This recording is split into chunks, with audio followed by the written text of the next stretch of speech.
That would be why I've clicked the wrong thing. What up, gang? It's episode 71. We took a week off, and then that means I have tech issues. As always, I'm your podcast host, Andrew or Elixir. Hello, gang. I see you across the tavern. I'm the bandito for hire. Some call them mercenaries. It's your boy, the TommyNT. Hello, it's me, Mr. Tricks, and guys, it's a little cold in here. Does anybody? I need like a new jacket. It's preparing for the winter months in like 9 months ish. I buttoned my jacket over my headphones, and we'll have to fix this. Hello, I'm here to placeholder fill in. What is your name? I'm DHM_. The number of underscores varies based on platform. Your mileage may vary.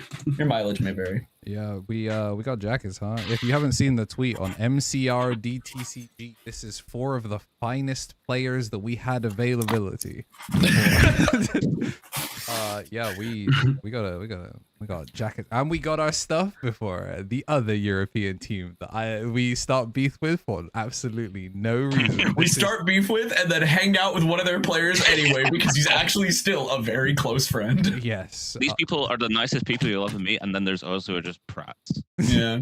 Yeah, but just they talking absolute shit. Yeah, but Jambo pays me to be the like contrast to him because he wants to be that. But like, he can't do it without consequence. Marcio so as long as there's us doing it, it, of the game anyway. Yeah, exactly. Yeah, Marcio's got. I'm announcing it today. Me and Kess are beefing. Shout outs to Jameer Quayrat. It's on site. Respond to my Instagram DMs. Your last chance qualifier finalist. We'll get her to play a real deck one day. True. No, once a year. Yeah. She's content maxing for every other local, and then once a year she has to go play whatever differs. Could be worse. I was gonna say way worse light ways to be. Fellas, welcome to the first episode of a post Dual Revolution expansion pre-release date. How are we all feeling? I think I'll cast Valkyrie for 6 here. Their dual cards, their options, and their Digimon. What'll they think of next? Security, activate this Digimon's option side. You're right. It's only ever a bad week away. That's the Magnet Angemon. Oh fuck it, totally. The funniest thing about it was I was thinking, like, can they possibly make option Tamer card? They can't. It's just like it's a dual card that is locked specifically to Digimon and Tamer because like there's no play cost. Into a Tamer, man. No, I mean it's just you can't play them. So never say never. You know the delay effect might end up being permanently. It's gonna be put this in the battle area. It's gonna be place in the battle area. It's like you didn't play it. You could just place it in the battle area. Never mind. Delays have been doing this for years. Never mind. Dual option Tamers. They're gonna give someone a gun. They're gonna give Dan Yuki. It's gonna be a fucking jewel, and he just whips the gun out. The arts, yeah. Launching cross art. I mean, listen. If they were gonna make a spoiler-heavy card like that, we'll talk about that later, I guess. Actually, no. People are Playtime Stranger.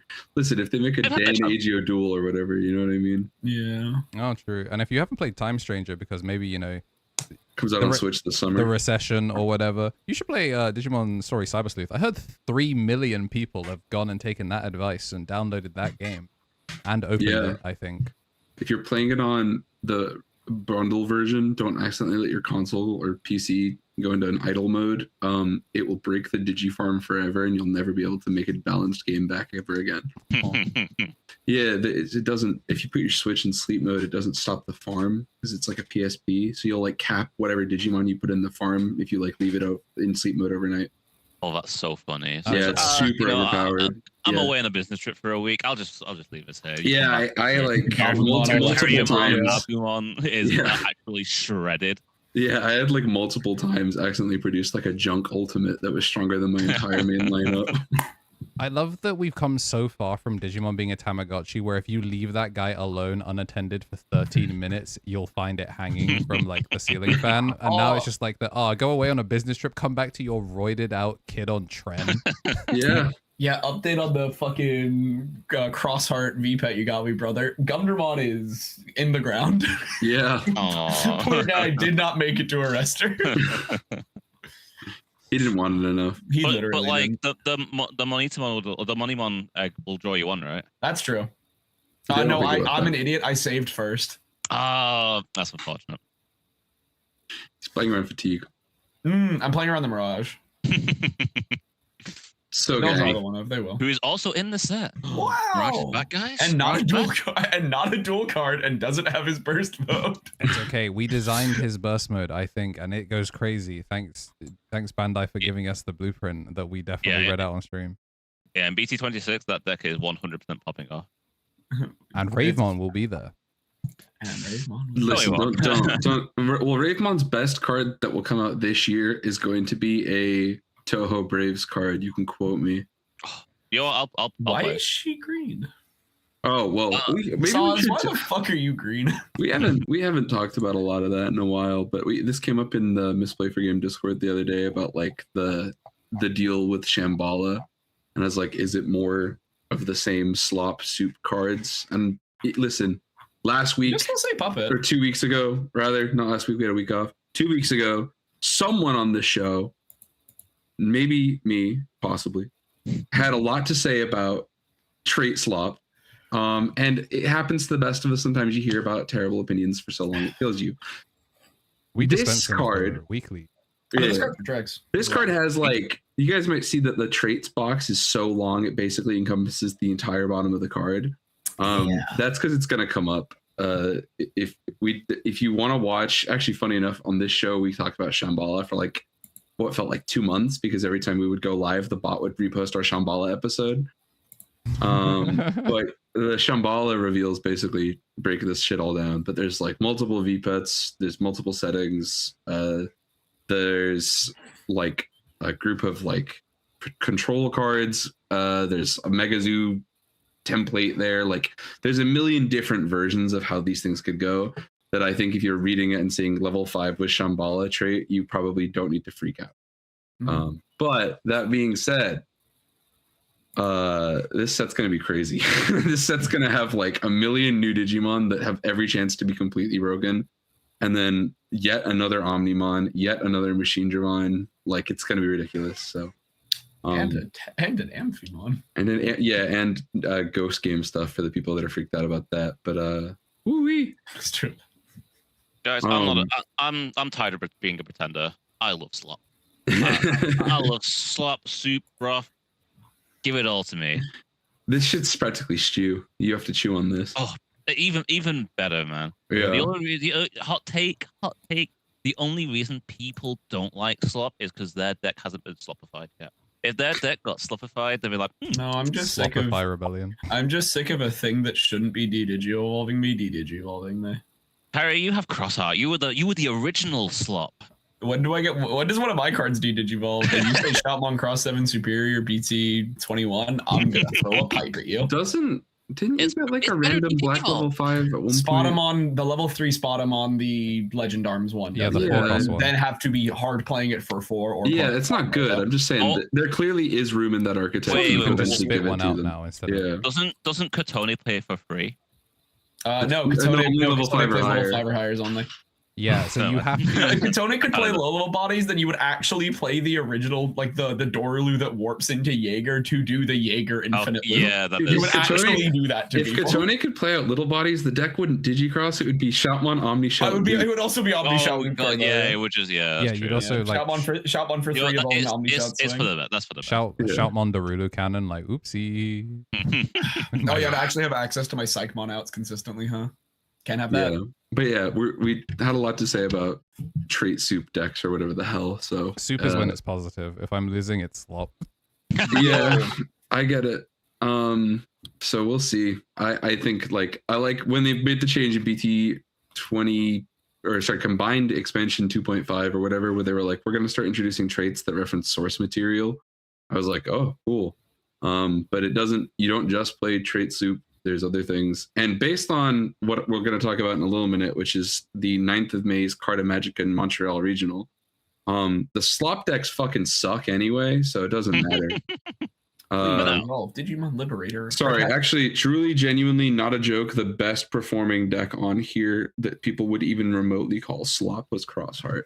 So, just a tough one. But yeah, lots to talk about, lots of stuff coming out this summer. But today we're gonna try something a little different. We're gonna be doing a buy list. So we're going to be hearing about, because we're sick of tier list videos. I think a lot of people have already watched other ones.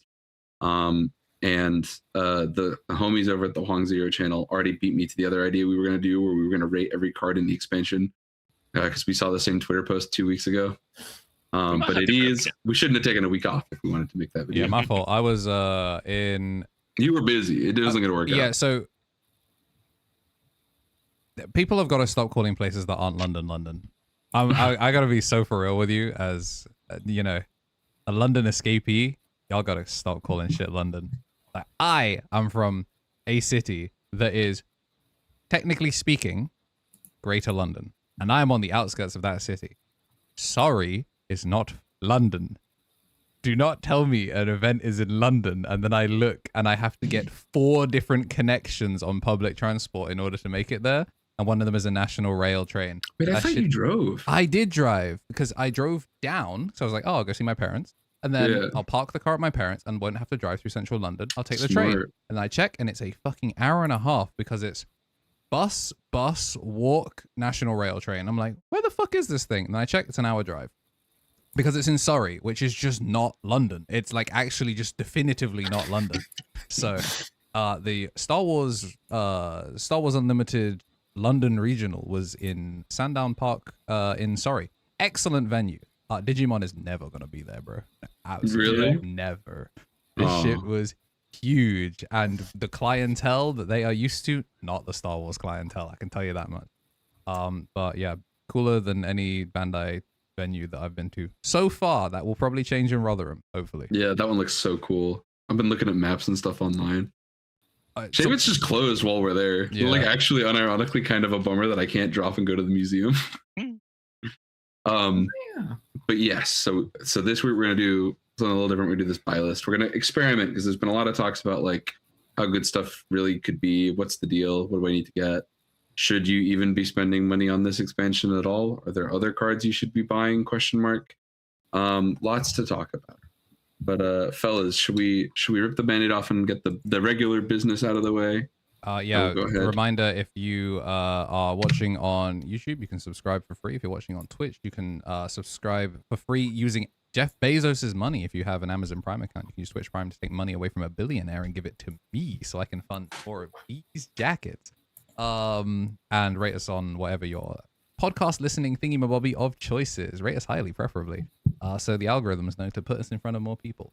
That is absolutely not any other business that Tom was talking about, but I have to do my job occasionally. So yeah, thanks for that. That's good.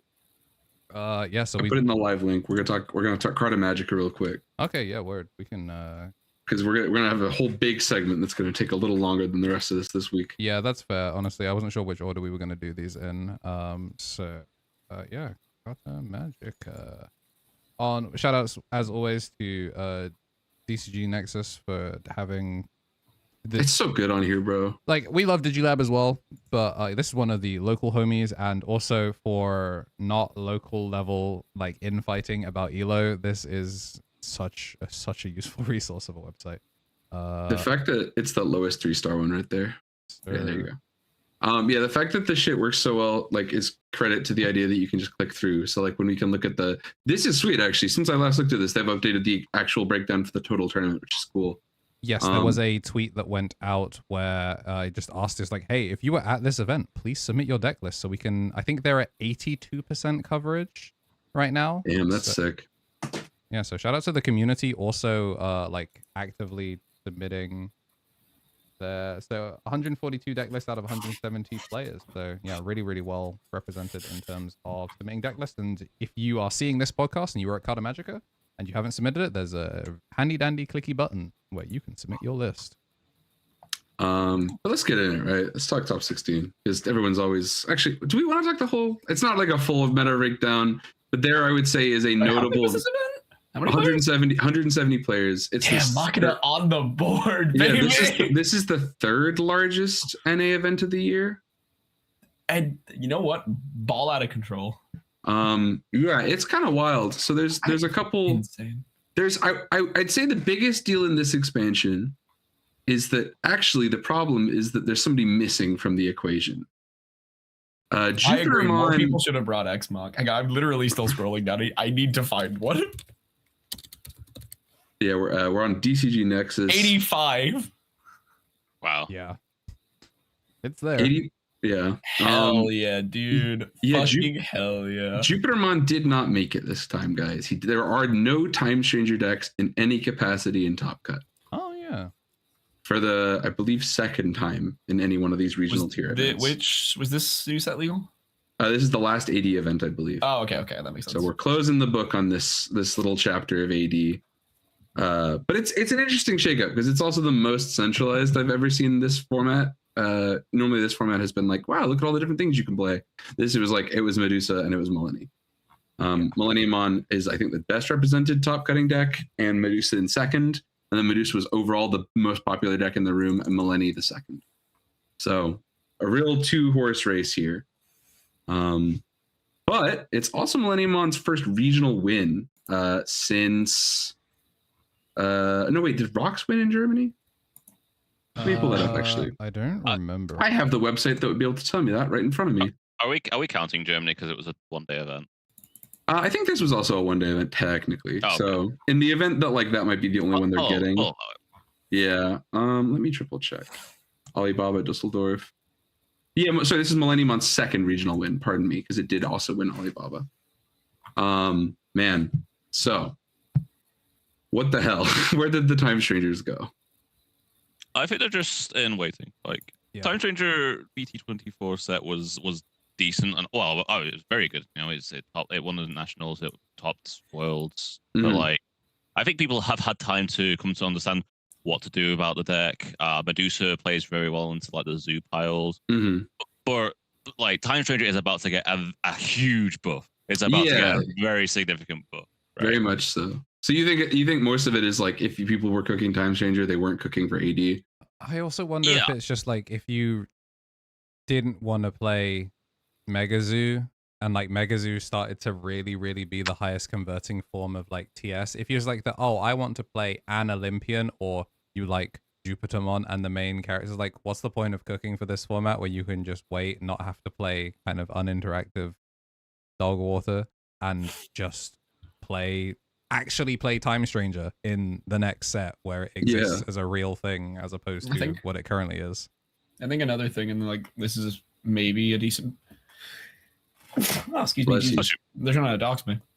I think that if you look up at the chart at the top as well, one of the things specifically with AD as a set is pro tags receiving cards is literally always worth acknowledging. Yeah, because like true. You look at this set, like you look at this breakdown, and it's like Crossheart, Omnimon, Blue Green Imperial, Shine, Red Hybrid. Yeah, like most of the pro tags who received cards were played at a large enough percentage to be represented on the chart outside of other, right? Yeah, you know, obviously not exactly 100% meta representation, right? But like the cut here is that like Omnimon Ping Pong Ladder is the same representation base as Jupiter right now. So there might be more coming, like we said, but right now here he's right. Like when Omnimon gets cards, people want to play with their pro tag cards. I mean, it's what I've been doing. Like, I think Jupiter as a deck right now isn't complete, right? Well, I mean, it isn't complete. You're having to run non-Iliad promo Aegiomon, which does nothing. Yeah, and also your two Aegiokesses, like, one of them interacts with the board, the other one gets rush, and then you don't really have a flexible toolbox yet. Yeah. So it's like, you're getting your toolbox in the new set, but then also, like, that really isn't complete because Wrath mode. That's true. You know what has been complete for a while, though? Rocks. Shout out to Ben. He's, you know, maybe him and Moment, you know, they did like an illegal handshake, and now second place dispenser Ben, my go. Yeah, it's Rocks. We can talk about the list actually. It's kind of interesting. Do we want to start with Millennium at the top as well? We could. Yeah, you know, we'll do Millennium first. It was Demi Meramace. I always want to shout this out because I think if anyone steals anything from DCG Nexus, it's the ability for us to have a second scroll bar to just go between decks in the same event. It's such a good feature that none of the other sites are using, and I 2 thumbs up, bro. Yes, my only request would be that things didn't go straight through to TCG Player. Like, I get it. Like, Oh yeah, I would like links. I would like if this was a widget to DC, and then if I just clicked it, it made the card bigger, because card We view just need is to great, get him. and I Yep. just need to doing this is ridiculous. Yeah, we just need to get him a card market affiliate link. Then we're covered both ways. Yeah, it's harder than you think. Yeah, oh, dude. Yeah. I did everything I was told to, and I'm being donut walled. Yeah, Ukobase. 3 Moon is fucking hilarious. Huh? 3 Moon is genuine insano behavior. This guy hates tamers. It's like I hate Owen Dreadnought. I hate the entire cast. Looking at the rest of this top cut, is he not right to do so? Oh yeah, hating absolutely. Davis and Ken. I hate specifically Taiki Kudo. Yeah. Bro, I hate Chitose when the other guy has him. Yeah, this is really, really, really funny. Like, so there's Harry, you don't have tamer removal, so Chitose gets to stay.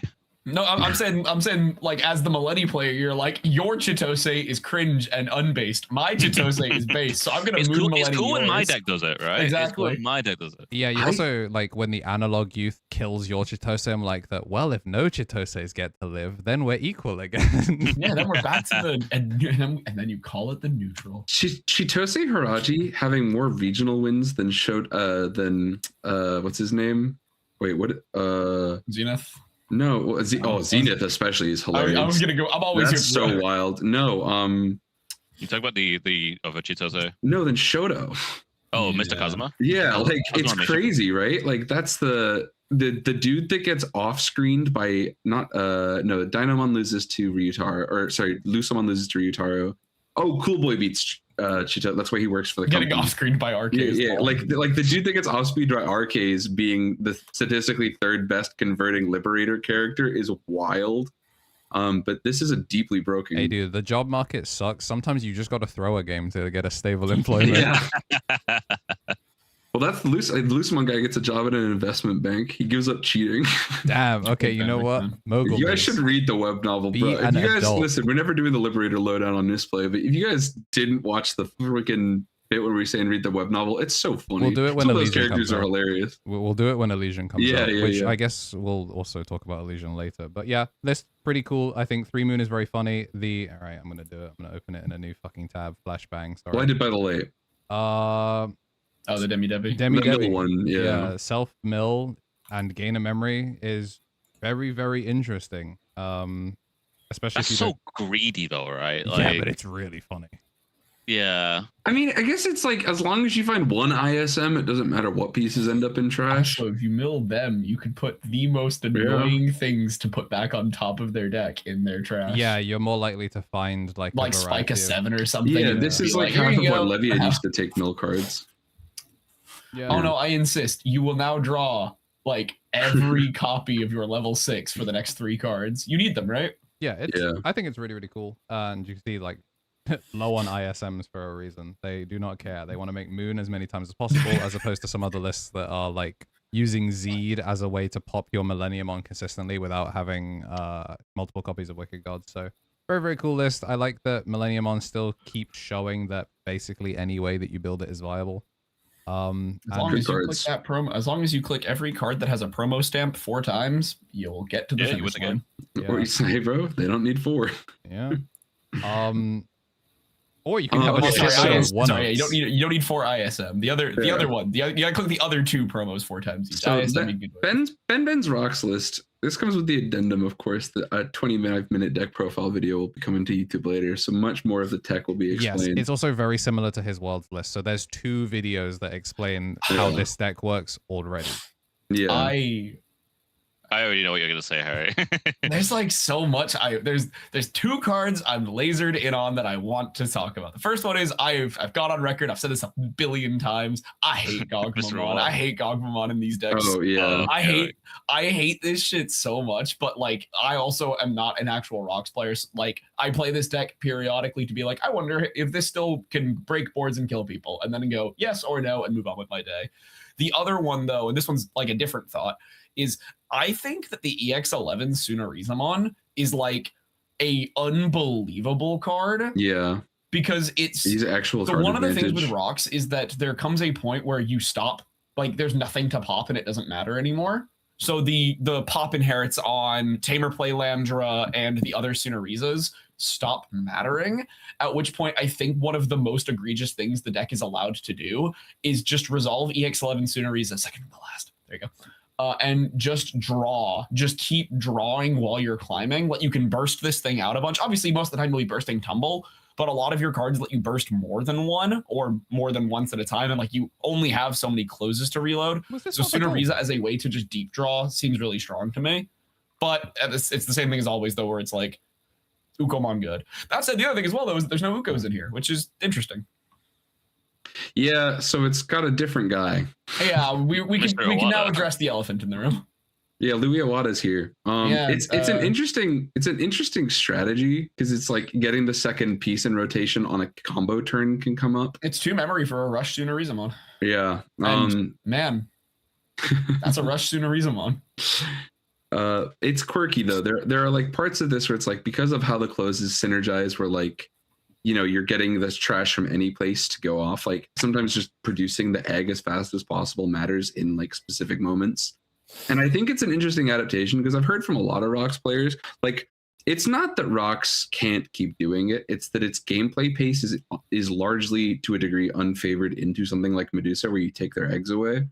You just keep putting the eggs back on the egg deck. Yeah, putting the eggs back in the nursery is an unbelievable interaction. That's a particularly challenging thing for them to have to interact with. And so Louis lets you like hide an egg. And it's kind of a neat gimmick. So I've seen a couple lists like this. I'm sure Ben will have a lot more to be able to explain in that deck profile later. But this is not the first time this has come up. It's kind of neat. Isn't the new Sunariza a when moving effect as well? Yes. All the EX11 trees are. If you find that Sunariza, then it's a one cost. It's a one cost Russ. One cost Rush Sunarizamon, and we're playing 3. Well, I guess comboing a 3 of with a 1 of blah blah blah blah. Yeah.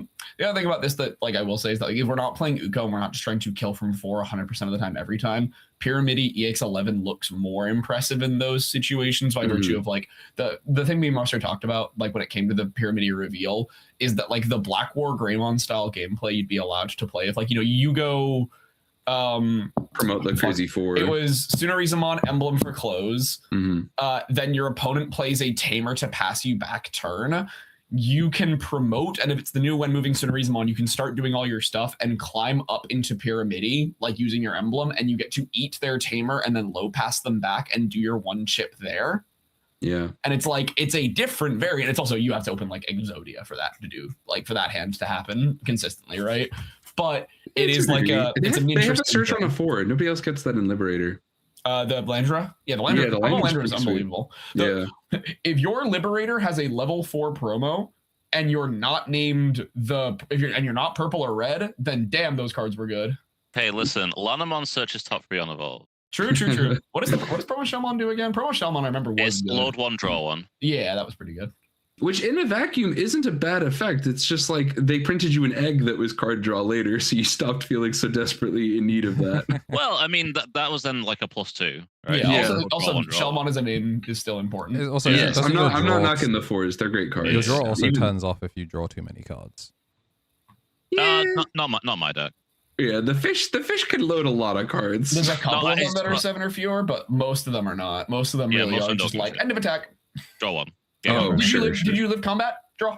Good for you. Did you live combat? I know it was really hard. Do you have jamming? Don't worry about it. Right, you have battle protection. Same difference. Ragnar Luardbot is the replacement for Ukomon is the funniest development fucking ever, dude. This shit's so funny. Oh, so they were on 2? That's so cool. Literally, man. It's like, because you have to draw Ukomon at the beginning of the game, and if you draw him after you evolve Rookie in the nursery, he's kind of useless. Where's the you burn can draw the Ragnar whatever, man. Yeah. Bristol also, the other beautiful part about this is the second treadmill, because we gotta find Ragnar. Yeah. Well, this is more delays than the list that did really well in Europe as well, which I think is interesting. The UK Games Expo event, the one that Luke and I'm bad at names. Indigo. Call. No, not that one. That one won, obviously. That was one that was on Ragnar. I'm talking about Luke and his friends list, who I played against, and he was a really nice guy, but I'm terrible at names. I'm so sorry. that list where they were just on like the no regular trainings, 5 emblem, 1 treadmill, and then the 4 Ukos. Yeah. Like that all gas list. That one I liked a lot. Yeah. This feels like it is closer to the event, the list that won the event, because we're just doing the Ragnar thing. This instead. is very American in thought process. It's like 18 delays. 18 delays, OTK. I only set up. If I don't find it, I scoop. Literally. This one's also very funny because you are acknowledging the other puppet players by including Pillowmon, but you are not acknowledging that the other puppet players could play Pillowmon by including things that out the Pillowmon. Did you guys know Pillowmon was a mammal? It is not a puppet. I knew it wasn't a puppet, but it's a mammal. Yeah, there is nothing is in it the a sheep? I think it's. Is it a data or is it a vaccine? I can never remember. It's a vaccine, right? Because it's yellow vaccine. Yeah, this card's funny. No, I mean, yeah, very puppets. sheepish. Puppets. Cardinal, does not really little... not believe in him. That is a fun opinion to have. Anyways, you have 1 security. I will slam for 9 and overclock. Yep. Yeah. Some people are Just on. because you don't. It's like a sicko version of Blitz Omni in yellow. Yeah. It's a level 7 red Digimon that reads swing for game. It just he says it. You do it in different order. They've really got to stop reprinting Blitz Omni, man. True. Yeah, very, very funny way. It means that you can either go for the Kaguya line to get your 5 checks, or if you just find Ragnar, you find Ragnar, say Libby. Yeah. Or rocks. Yeah, Louis Awada. No Uko again though. Yeah, this Roxas is a little different because it's the return of EX10 Landramon, which is a card I liked when I first saw it because it's a more defensive card. Gives them like, I believe it gives you blocker. Reboot blocker, yeah. Yes. And Fragana comes with the offensive keywords. Landra comes with the defensive yes, keywords. that's it. So like a lot of the like interesting parts of like Rock is Landra, not Landra. I think a lot of people have like kind of moved past this deck as like, is it going to be a mainstay in the format? It turns out it could be. It's not. It's the kind of deck where it's like, if your stack deck, we talk about it on Misplay a lot, but it's like if you're not killing, you're not making floodgates, and you're not making immunity, then your deck's not right. This deck can kind of do 2 of the 3, and you have to guess what they're doing at the outset. And if you guess wrong, I think there's some value in this. Yeah. So seeing Rocks come back in like a more, like it's not unreasonable to assume that if your most recent experience against Rocks is seeing Ben do well at Worlds, you think, oh, I understand. It's maybe got some debilitating board effects like the gimmick Justimon stuff, but like, will it go past that point? And seeing an actual, honest to God, close control pile, like, people might not have that as a game plan. Yeah. So there's something to be said. There's also one of the other ones that I think is worth acknowledging is like Icemon as a card means that like one of the best decks at stopping itself from getting murdered instantly into the sun is TS when they end on Minervamons. Mm-hmm. The things that can't play through that, the things that ignore that are like exactly Medusa deleting and bot decking her simultaneously. Yep. And pretty much just this, because it's you can just pop it and move on with your day because you literally are immune to it. They get another body, but you don't care. Yeah. The only nightmare situation is if the other body is exactly Garurumon. Yeah. Pretty good. Yeah. I don't know. I think it's interesting to see Rocks. Rocks converted very well at this event. If you guys hadn't, y'all read AD Imperial, like AD fighter mode. Y'all read AD fighter mode. Yeah, this deck is crazy. I kept up with, not immediately talk about the deck that's on screen, but I've been keeping up with like how this format is shaped up regardless. And like AD fighter mode, like the Imperial decks are just like in a corner. Like there's a red purple variant that's floating around Australia right now that has done comparatively well, where it's like the purple base and it ends on fighter modes because it's like more threatening. And a lot of the format isn't special summoners right now. It's like dudes that can't handle this floodgate.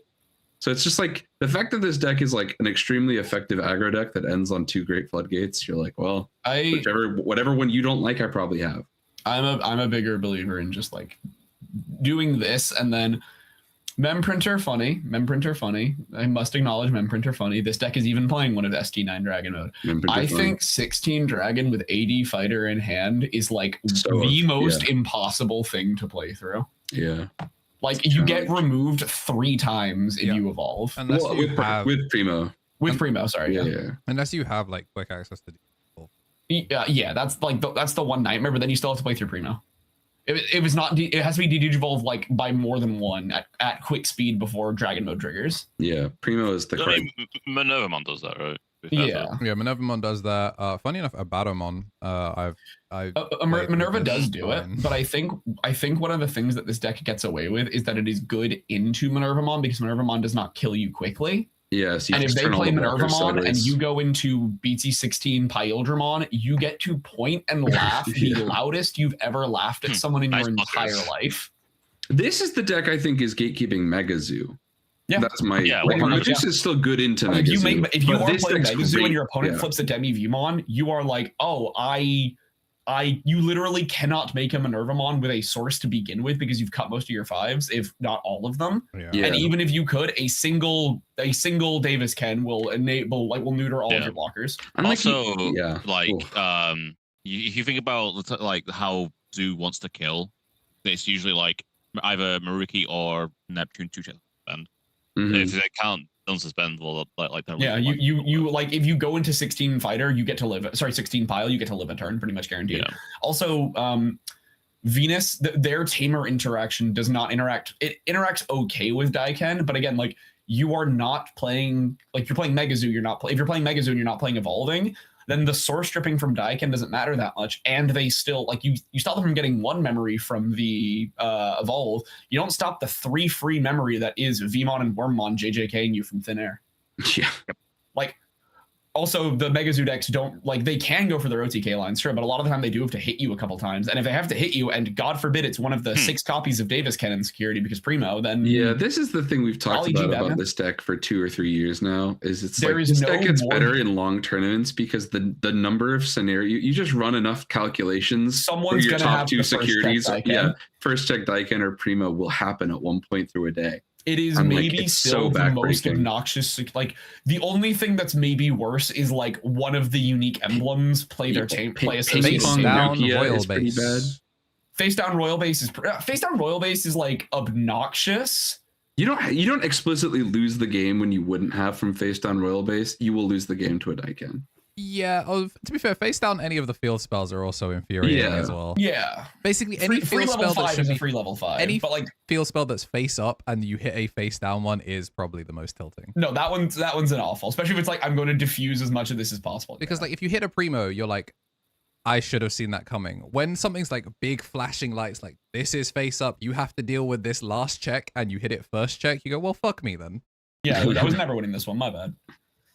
No, I don't know. Imperial AD Fighter Mode is an unfucking believable card. It's perfect. I was saying this to Marcio. I'm still an Imperial hater. I still get annoyed by it. I think that Davis Ken, Yole Kari, and TK Cody are all exceptionally lazy design. TK Cody is so annoying right now. Cody and Angels. Yeah, but the one thing that I will say about this is I can finally say I appreciate the direction we're going in because look at those level 6s. Look how they all are named Imperial Dramon. The lamest thing that Imperial can become is a Pyldramon merchant. We're back to actually being Imperial Dramon because AD Pyle is so good at making Imperials that you would be griefing yourself to not be making Imperials. Yeah, good cards. Also, Lydramon is here on the weekends. True. And then I guess we want to talk about Protect deck. Shine did well. Top 8. It's we talked about this 2 weeks ago. It's another case where Mono Yellow Agumon accidentally becomes a little bit better than people are giving it credit for because this goddamn rat can find the dual training. It won't come up constantly, but there are layers to this card where because it just says 2-color card. Is it 2-color yellow or 2-color red? Two-color card. It can find a Death X. It's a Lightfang card, remember? It's a Lightfang Nightfall card, remember? That's so funny. So they couldn't color lock it. Yeah, so it just searches random shit. This is on a slightly lower number of some of the cards that you would like to have hit off of. And then back to like 4 GGOs because it's like Marcus and a Dream. Yeah. But Shine's not going anywhere either. We're not going to talk 25 just yet. It's coming up later. Ruin mode down to 759. God, it's such a big. It's such a big deal. They've replaced the price tag with the Tamers in new level 6, but the appreciation of Ruin mode being cheap is it means we can begin to seriously talk about whether or not it deserves to exist. Yes. That is genuinely my actual hope by the end of the year Ruin mode. Because they had to make burst mode so fucking good to make it better than Ruin, and people are still talking about Ruin. There's a great clip from the recent OmniX. I think this is the first time we've talked since the OmniX tier video went up on Misplay. There's a great bit where Momin and Yuxo, shouts to 2 Misplay homies, friends of the show. They were talking about like, yeah, like listen, everyone like wants to talk about Shine on how good the new card is, and like historically the burst mode versions did a little better, and it's like what like looking under the lid on like that kind of comment, like what does that mean? It's like when Shine was at its most broken and it was high rolling you with the disgustingly broken level 4, and it was essentially playing like Aegiomon, play a tamer from security type shit really early. Yes, in those scenarios, having an OTK deck that rips off that would be the better way to play the deck. But basically the whole time since, and in a vacuum in all contexts, everyone who was asked would be like, oh yeah, Ruin Mode is the better level 7. So this being the first format where that finally gets represented in numbers, I think is not a sign of like Ruin Mode being more broken somehow. It's that the engine caught up to Ruin Mode. And so it isn't such a like disturbingly high ceiling on the card as it is, oh, the archetype now supports this better. I was gonna say AD Marcus does. Yeah, it does everything. It does everything. A Marcus that can rush blitz that can blitz is so good. Yeah. Does he rush actually? Is he rush blitz? He can rush blitz. Like a Marcus that can rush blitz is so fucking strong. Yeah. Also, it draws before it evolves, so like sometimes you can just be like, "Fuck it, I'm Yugi Moto today," and rip the next Greymon in sequence. It draws 2 if the egg's on the field. True. Yeah. Also, this is like Shine's. Like obviously the 21 cards were good when they came out, but this is like Shine's first like real fucking pushed wave. Because like let's be real here, the 21 ShineGreymon was kind of the 21 ShineGreymon was the letdown of the 21 wave. So like, yeah, to an extent, a wave of cards that is like an SR ShineGreymon and an 21 Shines. Sorry, pause on that really quick. Do you think 21 Shine's worse than 21 Tagaru's line? I would have put Tagaru's line. Well, Tagaru only saw any win in Heroes, right? Wait, no, yeah, but like that's better than seeing nothing anywhere, right? No, because the Shine cards do see play in Shine, sorry, and Shine. I literally mean 21 ShineGreymon. Oh, my bad. Sorry, I thought you meant the line. I apologize. 21 Geo, 21 Rise, unfucking 21 Koro, unbelievable cards. 21 ShineGreymon, capital S, capital G. Like that guy, he doesn't do anything. He's like a beta test for ED ShineGreymon. Andrew is still fist fighting the UI to find him. Yeah, there he is. Yeah, well, so this card is cool because, but this card is cool because he's the only. He had shitty alliance, and that was like good enough in this archetype to be a Ruin Turbo card. They gave this guy. When they actually just gave the deck alliance, it got better. They gave this guy a when attacking in the same set they gave Rise Greymon the ability to give Marcus alliance. Yeah, well, like. He's a rare, and that's okay. He is a skinwalker. Yeah, but this card did have legitimate uses in a turbo Ruin mode list. And I'm not going to. It was always kind of shittier than the mono yellow one from BT2. The thing with this is that like if we then click at that guy in that first slot over there, you know, Mr. Oh yeah, AD ShineGreymon. Yeah, he does. Ever. Yeah. He does all of these things. Bro, if you're still playing, if you're still at home clutching your pearls and playing BT12 Shine, please wake up. Your wife misses you. Play BT12 Shine is the 5th copy of this, and that's the plan. Yeah. Anyways, it's exciting to see that like the BT21 wave of cards that was so fucking good. Because like, look, they're 4 of both of them are 4 Greymon is so insane. Also, this is the Koromon that Shine always wanted. In the same way that the Sumimon in Cyber Sleuth was the one that like Diabora always wanted. It's like I don't want to draw the card when my Digimon swings, and I don't want to draw the card when the security is checked. I want to draw the card when Marcus goes sideways. And this is exactly what you wanted. Because it works when Marcus swings, and it also works when you tap him for a different thing. It truly is tragic that they took too long to figure this shit out, because if the mono yellow ultimate cup Shine, like if that Koromon ult was on this card as opposed to the minus 2 the KDP. 21 wave of cards, like if it was like 21 Koro, 21 Geogray, 21 Rise Gray was the ulti cup pricing, it would go quintuple platinum. Yeah, I agree. Like it's gonna be so hard to see a lineup of Marcuses that is ever of Marcus cards that is ever better than, and now you play out of thin air. I think the only modern Digimon, you either have to OTK, build Unbreakable, and like real fucking build Unbreakable. Like you can't be like, oh, it's my puzzle bot. Like it's got to be unfucking breakable, or you got to have follow up. And this deck now finally is allowed follow up because ShineGreymon can't swing this turn. Marcus got rush. And GeoGreymon evolved into ShineGreymon for free because Marcus was played, and then ShineGrey gave him Alliance, and then Gabagool, you died. I think that's why we're also seeing more value out of Ruin, because like if you can't OTK, breaking swipe their board. Minus, especially because you know so many people are going to try and push out of raising and kill you. The same reason that Digimon Emperor will probably see an uptick again at some point. If you want to be dishonest and push a rookie out to kill me, a rookie better be fucking huge, bro. You better show me 3 face-up field spells. This remains. How many bees? I also might vote for, like, we haven't talked about.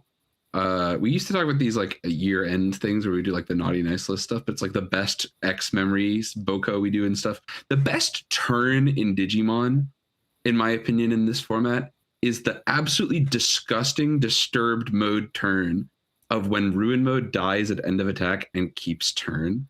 There's nothing in Digimon that is stronger than you get to hatch, and you get to hatch and put another completely backbreaking. Like hatch Agumon in the back, and then because it's like -10 to the board for real, you get to go digital gate open to pass and be like, you're not playing. Completely backbreaking. Nothing can stop it. And it's like when that goes off, it is like in archetype individually, maybe the most effective thing any deck right now does with its own turn, other than like an actual OTK.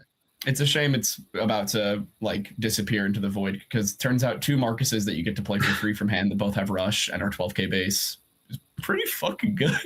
Yeah, well, I mean, it gets rid of one bozo card who's been on fraud watch for the better part of a year. Yeah, but good stuff. R.A.P. Good trip to Shine. Shout out to Daddy Brigade. Yeah, Fire rockets. I got like the only thing to point out about this, because it's like I think this is it's red egg. I was gonna say, it's the things to point out about this is that it's red egg, it's no ignite, it's the other 2 sparrows, and it's 4 Omni shouts, but it's 3/1 instead of all 4 of the other guy, and then the last one is red egg. But and also so Memsetter Taiki. Memsetter Taiki is very funny because he only does one thing really, but it's the funniest one thing in the world. His Digicross is all turns. So you could, when you play the guy out from your robot. If X7 ejects something, you can Digicross so it. Funny. Oh my so if X7 is on top of X7 and they remove it, you can put the shit back under. Because it's place under, then play. Wow. It's the funniest magic trick in the world. Also, it is a Memsetter. Like, unironically, Memsetter plus the amount of memory you get to start your turn with is very good.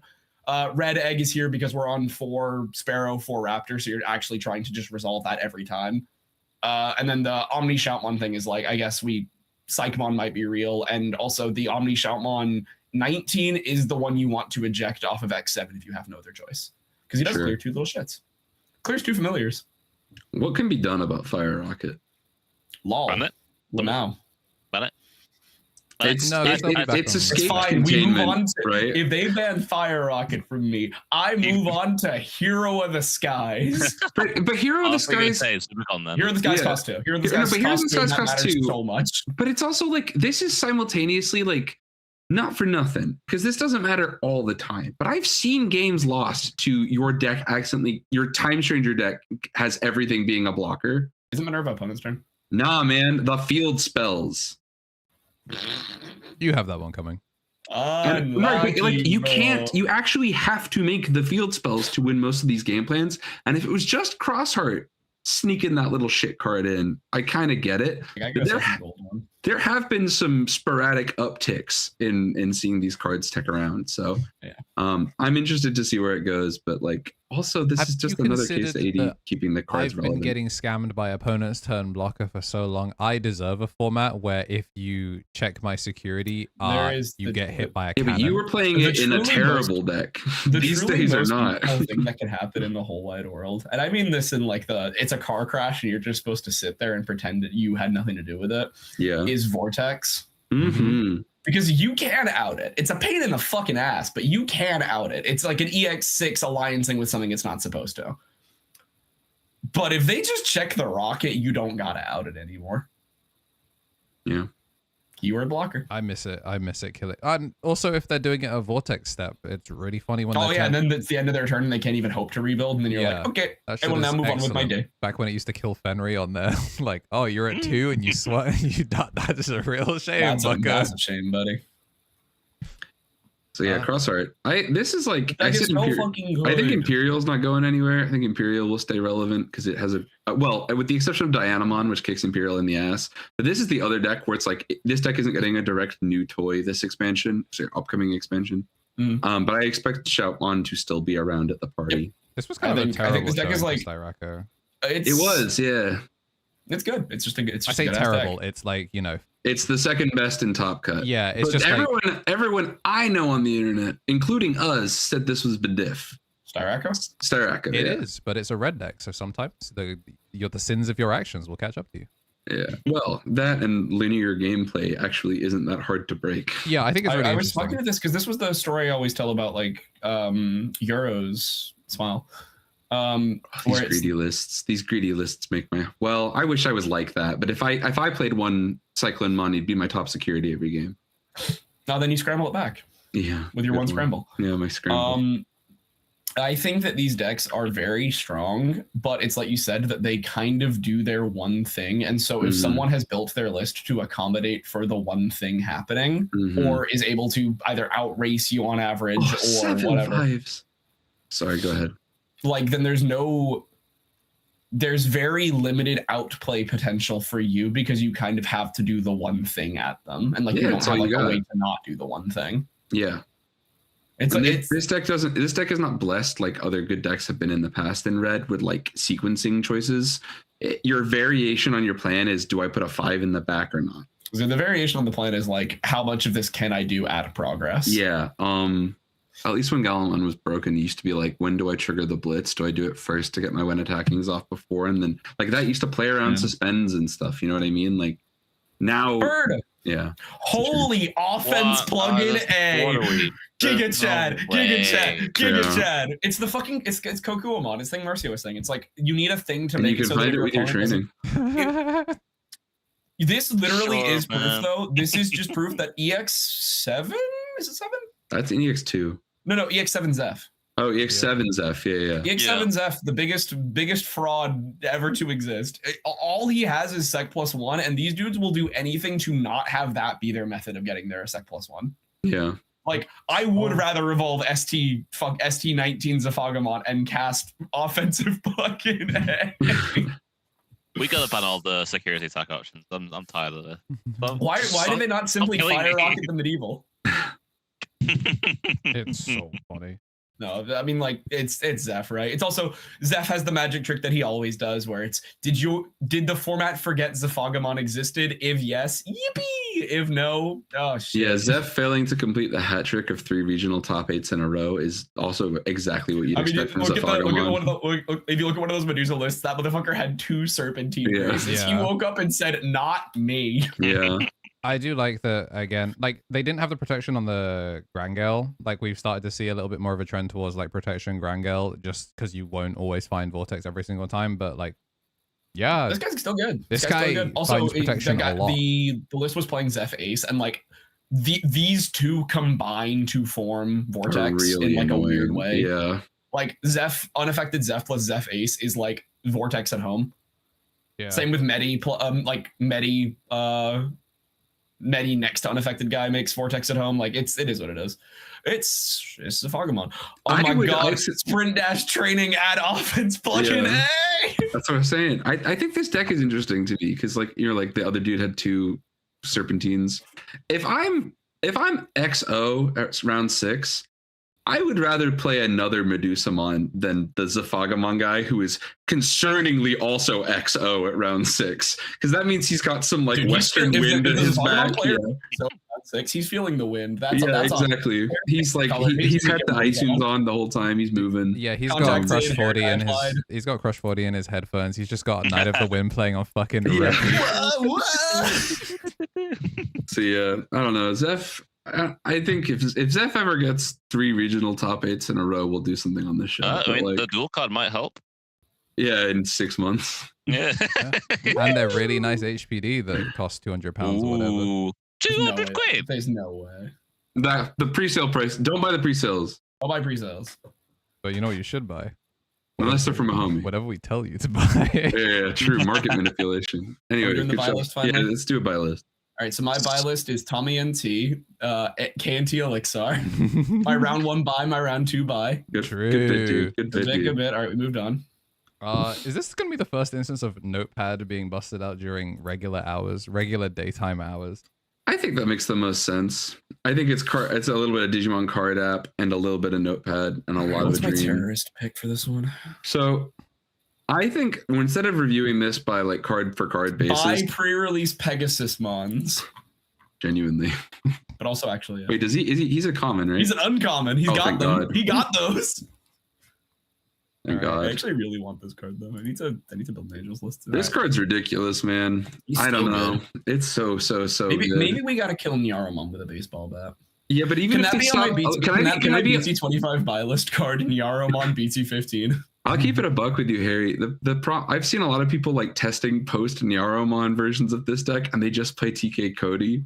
That's so funny. Yeah, but like that, I mean, TK Cody is a thing you paid for. Right? It's the thing I was saying about, like, you can do the puppet thing with Orisa Sistermon CL. Yeah. But that is a 4 memory card you had to pay for. Yeah. And then the Sistermon CL you had to draw, as opposed to hatching Nyaromon. No, my point was that, like, if the Pegasus is the guy you like, that's not the card they're going to explode into the sun. Oh, yeah, no. Yeah. Let's not start at yellow, gang. Yeah. Let's start at the top, because there's a couple cities here. Let's rip the eggs really fast. The Tokomon, you should own 4. Are we doing? Are we bothering with common uncommons, or are we just doing things that are actually going to be expensive? I guess it's, are you buying singles? Because if you're ripping boxes, you'll get most of these. But like, if yeah, go ahead. I was gonna say, if you're buying singles or like you're asking for bulk off of the people that have ripped 4 boxes, this is what you should prioritize in order to save you a trip to card market.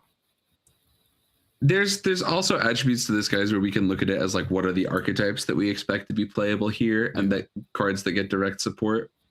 At which case I would still want to talk about Tokomon, because I think it's, if not the best draw, Egg and TS the second best, but my vote is the best. It's the easiest to fulfill, right? Because like, if you're on the 1-year base, you're probably playing something that complements it. Whereas Toko is just, I will promote. You could literally just promote a free and swing.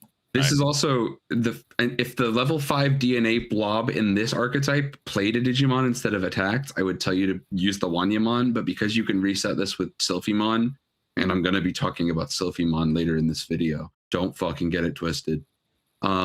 Sylphimon re-enabling this and getting another card draw is like, it's an amount of card acceleration that these archetypes don't know. Its hoodie is the only thing that compares, and that should make you feel a certain way. That's Wanyamon is, as I understand it, shittier than the other one.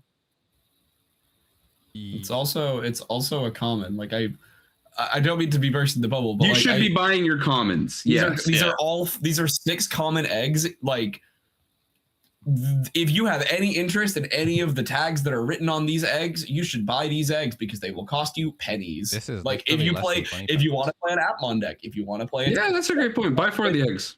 Like, literally 4. Yeah, they're commons, bro. East used to do that really great bit where he's like, buy all the promos, buy all the eggs. If you care about a tag, go to the grocery store, buy some eggs. Oh yeah, how much could eggs? Double yolkers, you know. How much could eggs be? How much could eggs be? These cards are crazy. My favorite thing with the Pagumon, real quick, pit stop, is the bad guy boost that's black purple. So bad guy boost gets played in muskets now because this is the black enabled, but you find all the purple cards. It's very funny. I like it a lot. A little bit of serendipity. I also find it very funny. Like, I struggled to find this card when I was looking for it to like practice online. Just straight up didn't realize that, you know, Sunomon, the little commander. This one's Doraemon. Yeah, this is Doraemon. Like, so like Sunomon plays out a guy. So he's like, go into battle. Doraemon is the defensive line. You want to know a fun bit? Go on. First purple Doraemon. Wow, first not black Doraemon. Wow. Huh. Can still evolve into SOC Doraemon. Yeah, it made me have to read all of the Gobblies again and went, Oh shit! Does this evolve for 1 because it's not named Sunamon? No, it's TSX, so we're chilling. But like, there was a moment of. It would be a very funny jump scare. It was a moment of. Its name isn't Sunamon. Yeah, card's cool. The Appmon cards blanketly are good if you care about fucking what's his name, Reboot. Is that what it's called? I'll go a step further. Reboot, pretty much every app in this set is good for Reboot, from my understanding. Yeah, I'll go a step further and actually make a claim on here that I'm sure Marcia would agree with me. I expect Reboot to top this region, or sorry, this format. I expect it to top a number of times, and it's partly how it'll top well early and really well later on. And are we doing the buy list exclusively for things that are in this product? I think so. I think we're talking about like the archetypes. We can probably have a couple of like honorable mentions towards the end from like shit that I'm gonna mention cards you should be buying from previous sets because of this set. Okay. No, these apps are very good. The actual the only market watch thing for this then would be your ults for Reboot and your box toppers for on and off.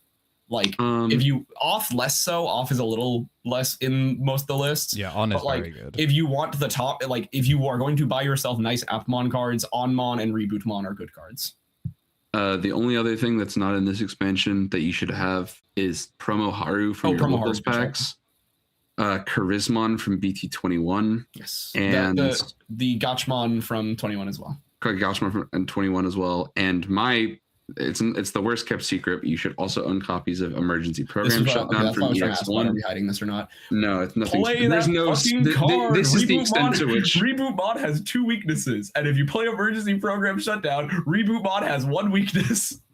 Yeah, Rebootmon. Rebootmon good. Rebootmon plays like BlackGreymon. It plays like Grey from EX11 or BT11, except with no counterplay because it's not a bad color; it's a good color.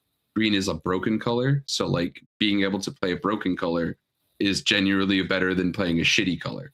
And so having all of the broken shit, non-deletion removal, suspending, double unsuspending, like the gimmick of not paying for your shit never got bad.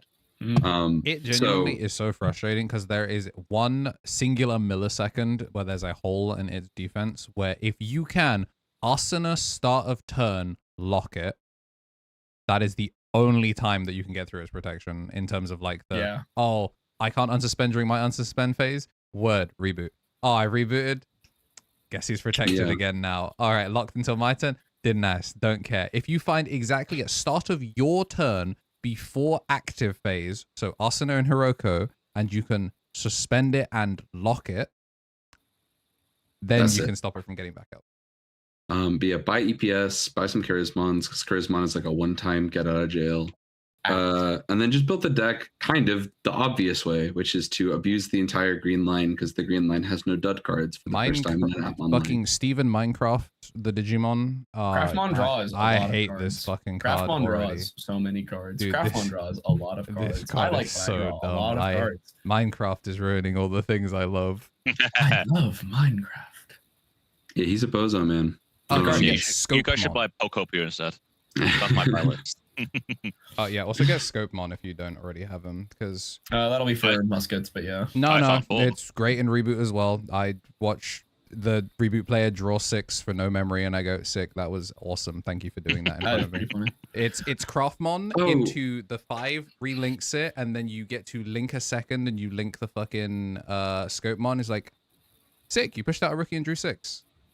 There are other Atmon cards that are playable. If we're talking about the extent to which we're like, if the full scope, I don't think you need app links. I think that card has kind of had its moment. The new delay is kind of just better. Yes. But you should maybe own 1 or 2 copies of Gossipmon from BT21. He is a generic add back of Atmon cards. He's very consistent, and you can link him for cheap with the broken, like, reduce your link cost effects. Because, you know, paying for shit is stupid. Why pay for shit when you don't have to pay for shit? So this card has seen a little bit of success so far. Will it continue to be good? We'll see.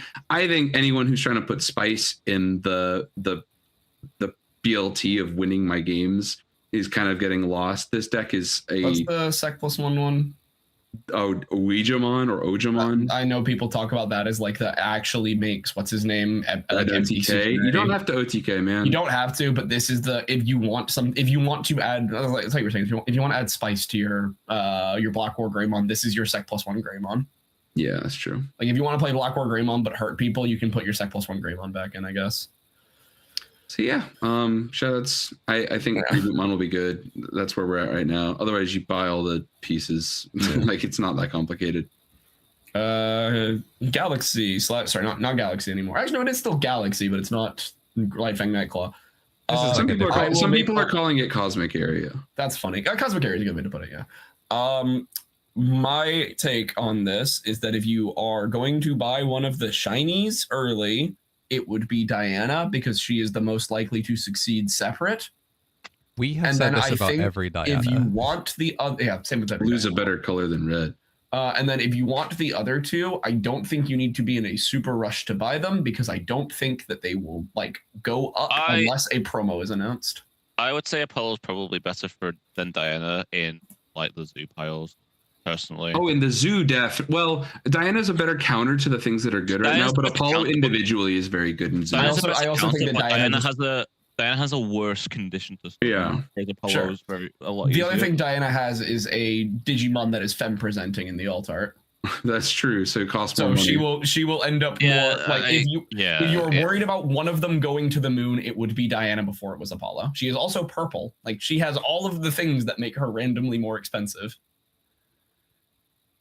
Yeah. But then the rest of it, it's like there's no box toppers for it. It's just release stamp cards, and if it's release stamp cards, then it's like you know what you were doing. Yep, yeah, pretty much.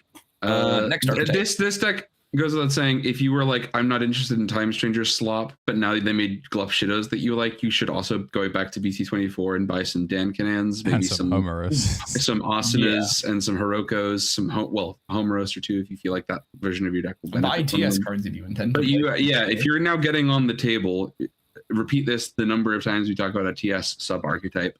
Go buy the relevant staples for Time Stranger decks. The Bears. Bears are sick. I have a lot to say about bears. There are a couple different permutations. The extent to which you need like historically relevant cards is basically just, and even then, a really small number of these cards have shown any signs of life. But the BT11 red package with like it's just Akiho. Yeah, Akiho is like the one card. That's funny. It gives your guys rush basically. That's very funny. And you can do it from a tamer instead of from the field, so there's some like value there. Really good, right? Really good with Asuna because like you get the scramble timing of I'll play Bearmon, give it rush, and I'll unsuspend. Yeah, it's very strong. Funny. So I'm a fan. Akiho is neat, but almost everything else you would play in this archetype comes in BT25. And she's got so many ults, so she won't even be that expensive if you don't want to play default baseline. Which is good because she's an BT11 rare, so she's randomly kind of more expensive than other rares. Yeah. Bears is pretty self-explanatory though. Make sure you own the Time Stranger staples if you're going to hard lead into Time Stranger. The actual meat and potatoes of the archetype is if it's a bear in the picture, you should probably own the card.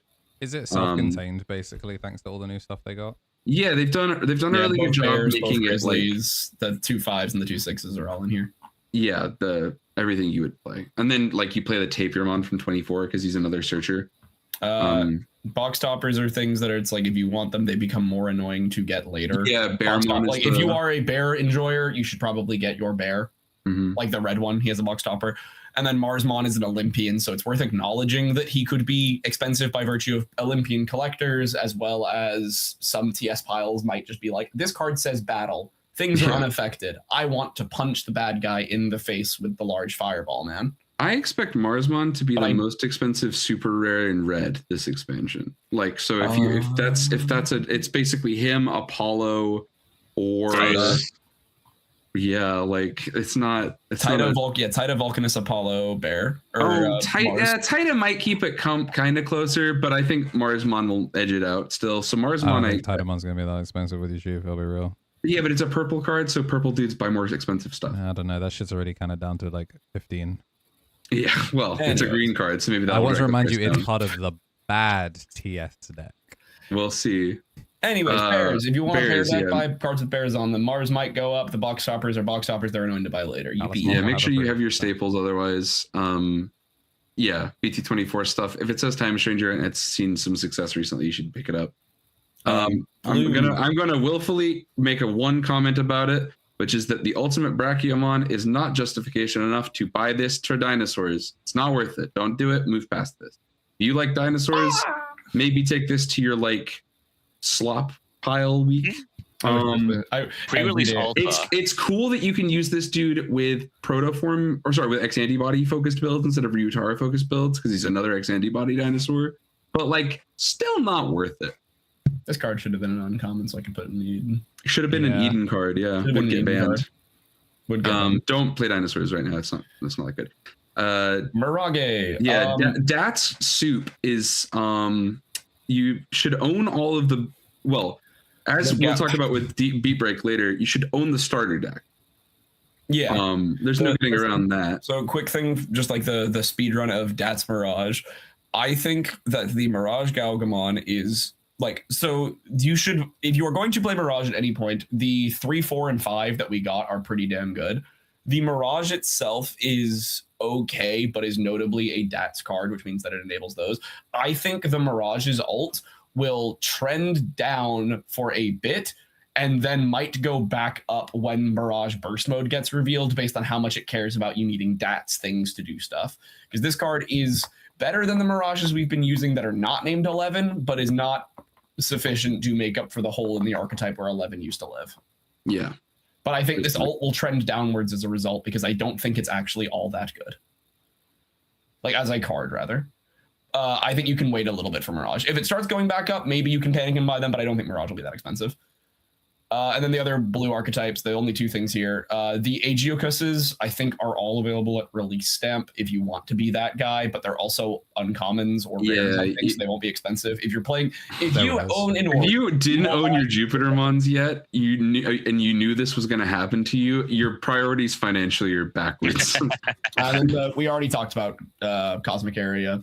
The Lekis cards, or sorry, Lunamon's cards will end up randomly more expensive with release stamps than Apollo's will. Being to a degree, the Phyramon is nominally a little better because he's an add back for Time Stranger, so there is some value in Phyramon that the others may not give you. Aren't both those two just commons?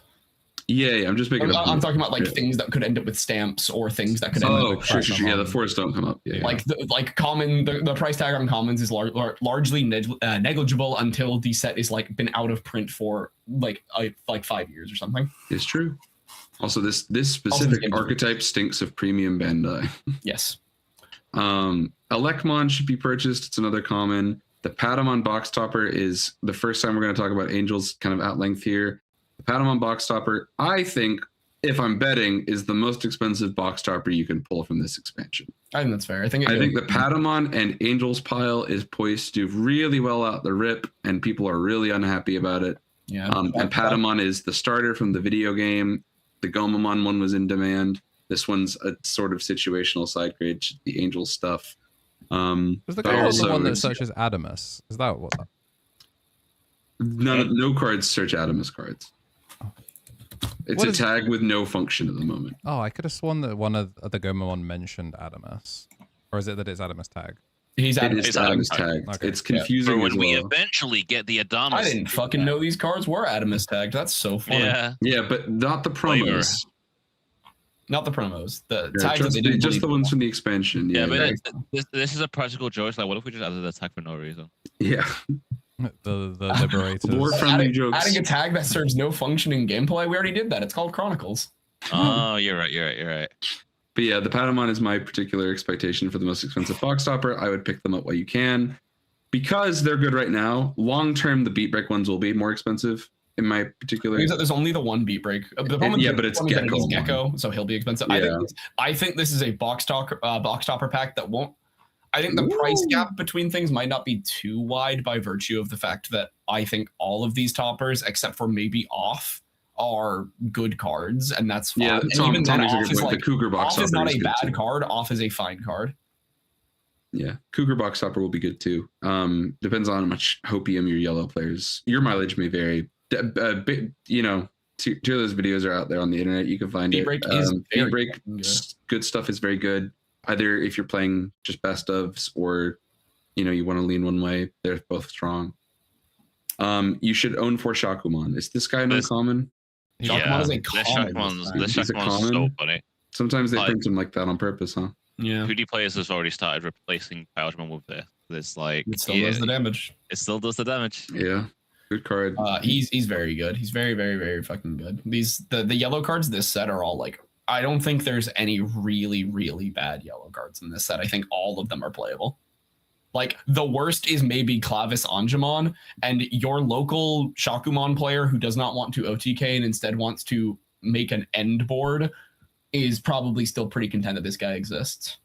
It's me, I'm the local Shakumon player who wishes that the deck was 3 Great Angels. Yeah. He also does the thing from the video game. Wow. Yeah.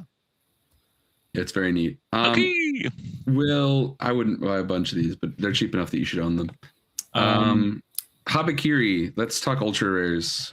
Are they called ultra rares or ultimate rares? Ultra rares. Ultra rares are not the we talked on the show before about like the concern about the availability of ultra rares, and I will own up to this because I'm sure people will give us shit for this shit anyway because you can't say anything on the internet without it haunting you.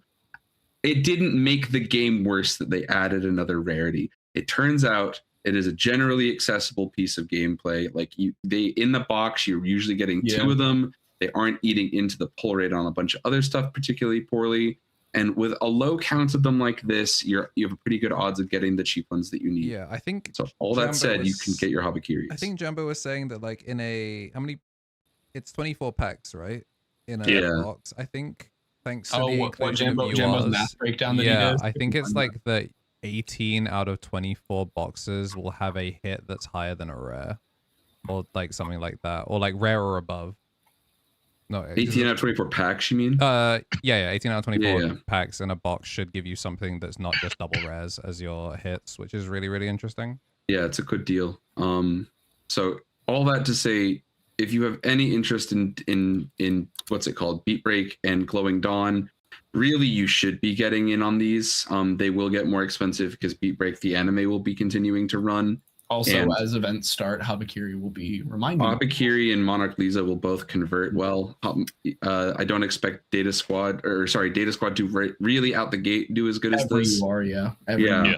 Like if you have a passing interest in these URs, I would advise picking up at least some number of them. These are all good gas cards. I'd go a level further than that, which is that if you're a player who used to describe yourself as a guy who plays one color, even if you don't really care about Beat Break right now, but you used to be a yellow or green player, suck it up and buy these ultra rares. They are staples. They're option cards you find off of mem boosts. So bar none, they are actually very effective inclusions in most archetypes. But irrespective of that, we're going to get Beat Break stuff way longer than you think we're getting. Like Liberator was a special case because they printed it for the card game. But dude, Beat Break is going to get cards for a whole year now. Yeah, like there will be a Beat Break for longer than there have been Atmons consecutively. If you guys don't think we're getting like a Beat Break slot pile, then you're missing it. They've already started also, with it. The fact that it's Glowing Dawn so far implies the other teams too. Yeah. So it's like we're gonna get a lot more Beat Break for seriously, I think 12 more months. Yeah. At least until all the Glowing Dawn kids have their own deck.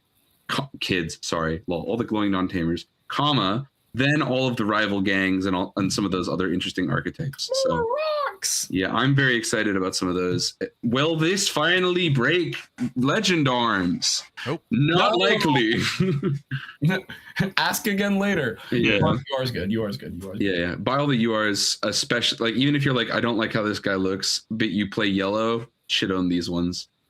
Also, you get to be the most unfunny guy at your locals and go. Reveal Habakiri.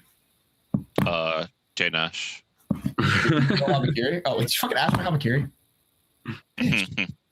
I will say, really, just minor huge gripe with this fucking card. Most people don't say Mon when they're talking about Digimon.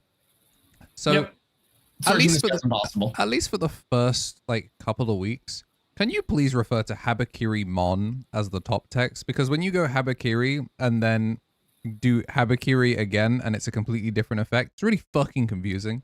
So like, I mean, what's his attack called? Oh, okay. His His attack actual... is called Habakiri. Yeah, That's you the funniest see the part. problem now? This is when you reveal ShineGreymon Burst Mode duel in your hand, you're supposed to say a final shining burst or whatever the fuck. Yeah, I was saying Habakiri, you are supposed to really. reveal it, show it to your opponent, and go Habakiri. Yeah, and then you do everything. It's so funny. Arts Digivolve into Habakirimon. Activate Habakirimon effect because I have no idea what's going on. It's so funny. Yeah, I mean, ideally, you just say like pay 6 to activate Habakiri, right? Yeah. At least that's clear. Yeah. There's some workshopping to be done. It's a little confusing. Quick mention talking about Angels. Sorry, she's right here. Junomon is going to be good. She's going to be very good. Junomon actually also weirdly playable in Megazoo. She's a very particular tech card. TS or Angels or Shakumon or good decks. You should probably own Juno. I am profoundly sick of playing Megazoo already, and I've played it for like a week of pre-testing thanks to the DCGO update and a couple other little proxy things. And Junomon being the card that I'm surprised as anyone to learn that Junomon is Sylphimon's new best homie, and it just keeps spawning Sylphimon pieces. That shit's so annoying that it does. End of turn, yeah, keep doing it. Junomon the type of card that her angel would take box feels like it's written in the wrong spot because I have yet to see this lady spit an angel out. Yeah. God, does she wish she was an angel? Well, she's cosplaying the angel guys because she loves Kari and Gatomon. She's such a big fan of Gatomon. Guys, did you know she could play? Did you know she can keep playing Gatomon? Lol. I put a copy in Bears. Yeah. If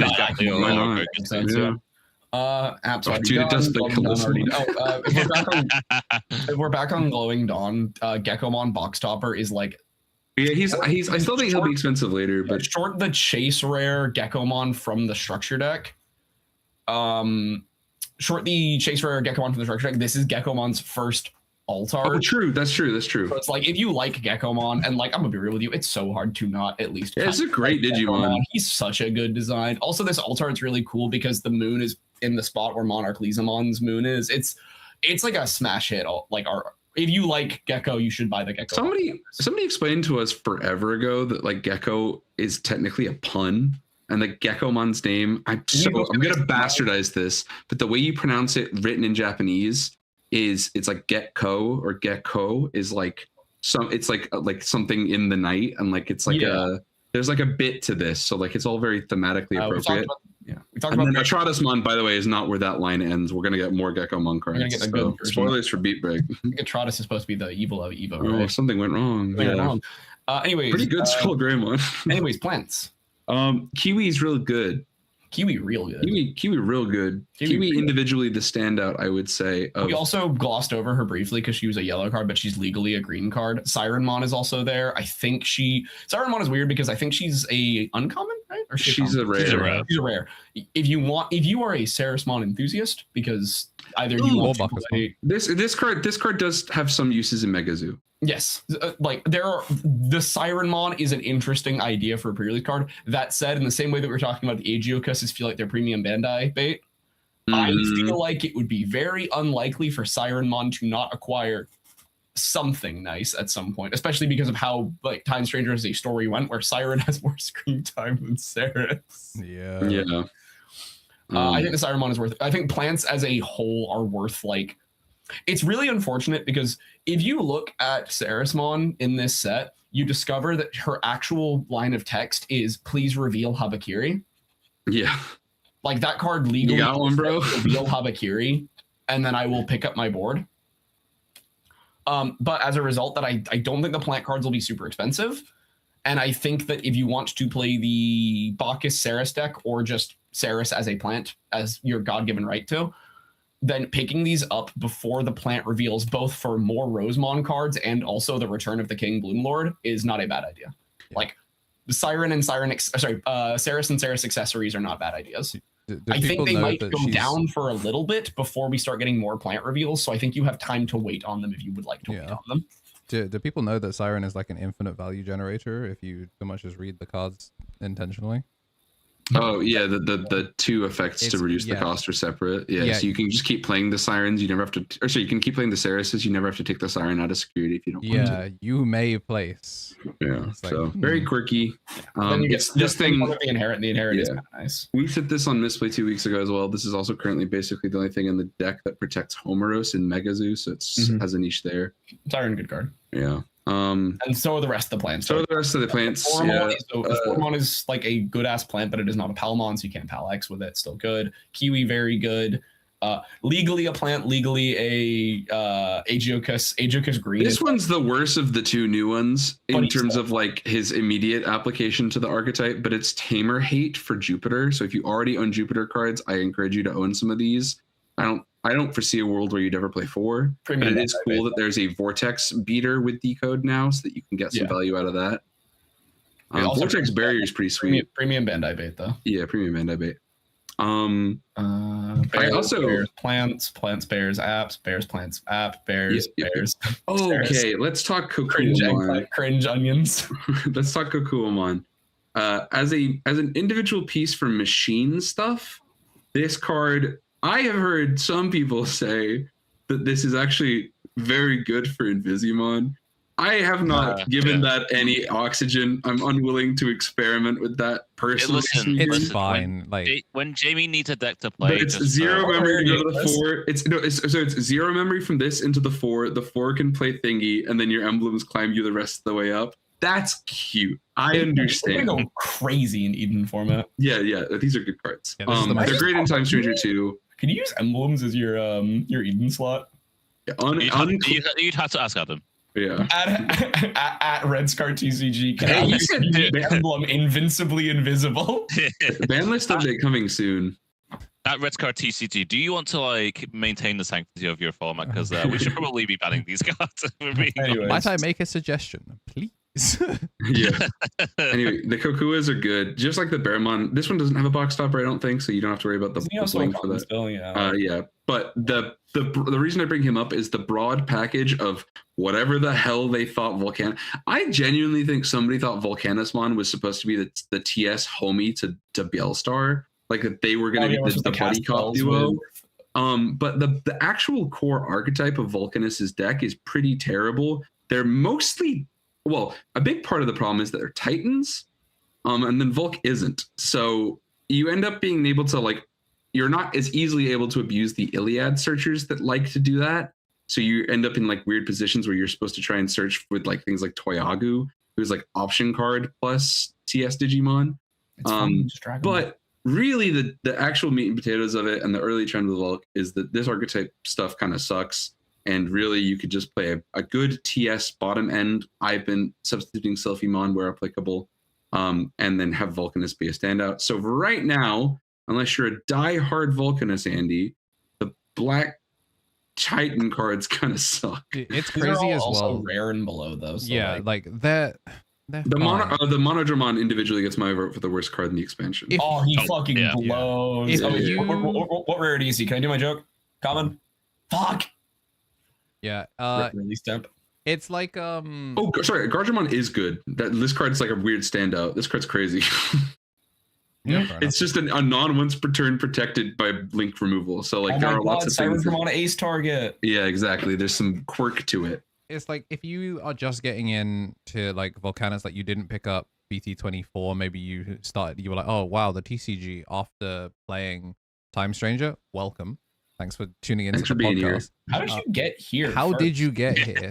But thanks. You have a Spotify and you rated us 5 stars. That was weird. The black cards are fine. I've played against just the black stuff with Train as the level Locomon even. Sorry. Oh, the trains are great. Yeah, that's where I was going to go next. You should go back to buy those they're instead. Fine. Unironically, the Deltamon is very funny. It's not a card for me and my Millennium on stuff. It's not a card for me and my Titan stuff. But boy, is he very funny to just be collision Digivolve. That shit is really annoying. It's not good, but it is really annoying. He confuses the shit out of me because these are also the archetypes that Minerva is tagged to evolve over. So I was always kind of so I was always do they think this is a Minervamon blocker slot pile and that's why the Monodramon got printed? but she can't. Yeah. Yeah. So it's like, what were they doing? They're not the same color as any of the existing Digimon you would expect them to be. Like, this is our first black Delta. Well, okay, no, it's not. It's our second black Deltamon, but the other black Deltamon. The other intended way gone. The other intended thing for these, like, not the Dragamon. Dragamon is Volcanus and pretty much just Volcanus. The Orochi and Delta are also like intended to work with Bacchus, because these are things that Bacchus can play then suspend. Yeah. Drago is like, I actually think Drago is like a fine card. I think Drago, by virtue of a way to play Tamers without burning yourself in your control deck, is probably a real option.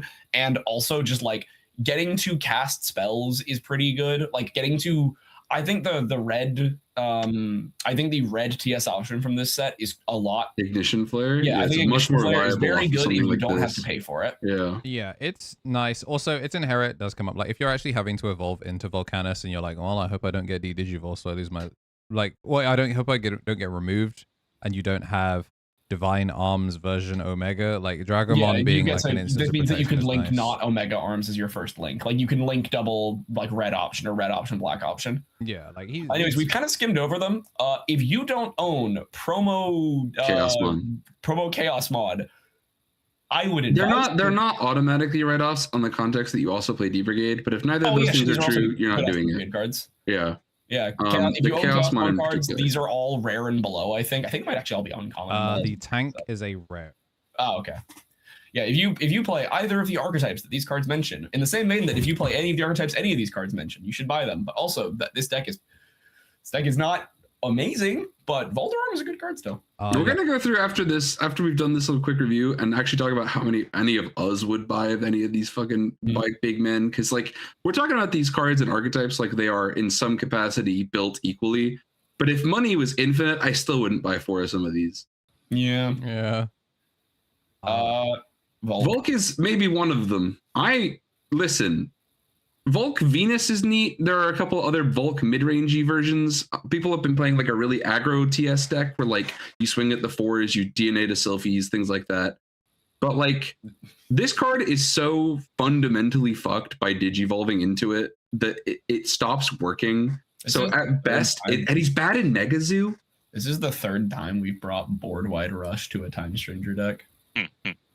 I don't know. Volk is a card that I think the longer they print TS options, the better he stands to get. So I personally, if this interests you, would tell you to buy your playset now. Not like a couple of them. I'd buy your playset, because this is clearly the kind of Digimon that they throw a promo at every 12 months, and you're like, what in the hell? They give that to Volk? Were all of the Divine Arms in the game called Divine Arm Omega? Or do they have Divine Arm Omega is the name of the big robot he's in. It's the name of the entire system. Each arm does have its own name, but Divine Arms Omega is specifically the entire... It is the whole boss fight. Okay, never mind then. Yeah, but like, we're due a stun beat blow or an attract echoed link card. So he's going to keep getting shit. Dude, you got to keep it a buck with me. When Volcanus gets a taunt link option, that's annoying as shit. Yeah, stun beat blow. The inevitable attract echo taunt is going to be very... So, there are parts of this where I'm like, I think... for 7 cast attract echo is probably a violation of the Geneva Convention. Slam Minerva? You mean Slam Volk? No, I mean Slam Minerva. You can't... Well, how are you going to get attract echo? Dankanen. Dankanen. Yeah, speaking of Dankanen, this is if you like Volcanusmon, Dankanen is your best. Dankanen is your best tamer card. That's how you get your second spell. Like you get your Monikers and then you get your Dankanens, and you turn those bitches sideways every turn. Yeah. And because you've given rush to everything, even if you're doing field spell, no matter what you're doing, you just go, you know what, my Bearmon, yeah, fuck it, I'll double link him. Go in there, 9k, see what happens. In the interest of fully talking about all the sauce I've seen for this thing, promo Dan Yuki that saw previous play in Mega Zoo has seen a little bit of effect in the Volcanus good stuff slop, because it is reduce your play cost, which is significant. Not that one, the promo one. Yeah. But the big thing is you get like a giant big rustly fighting Digimon, and everything has rush anyway, so this is a very effective card to get on the board. Maybe consider some of these, but I would not break the bank for them. You probably won't have to. I don't think these cards are the way they work. I think if you pulled a promo and it wasn't the 3 starter rookies, you were like, dang it. Yeah. Well, you never know. That's Volk. I think Volk is fine. Volk is fine. Bacchus. Oh, hang on. We're skipping Ghoulmon? Yes. Do you play a Bottomon? No, skip this card. Yes, buy this card. Congratulations. Yeah, card sucks. Yeah, card's very funny.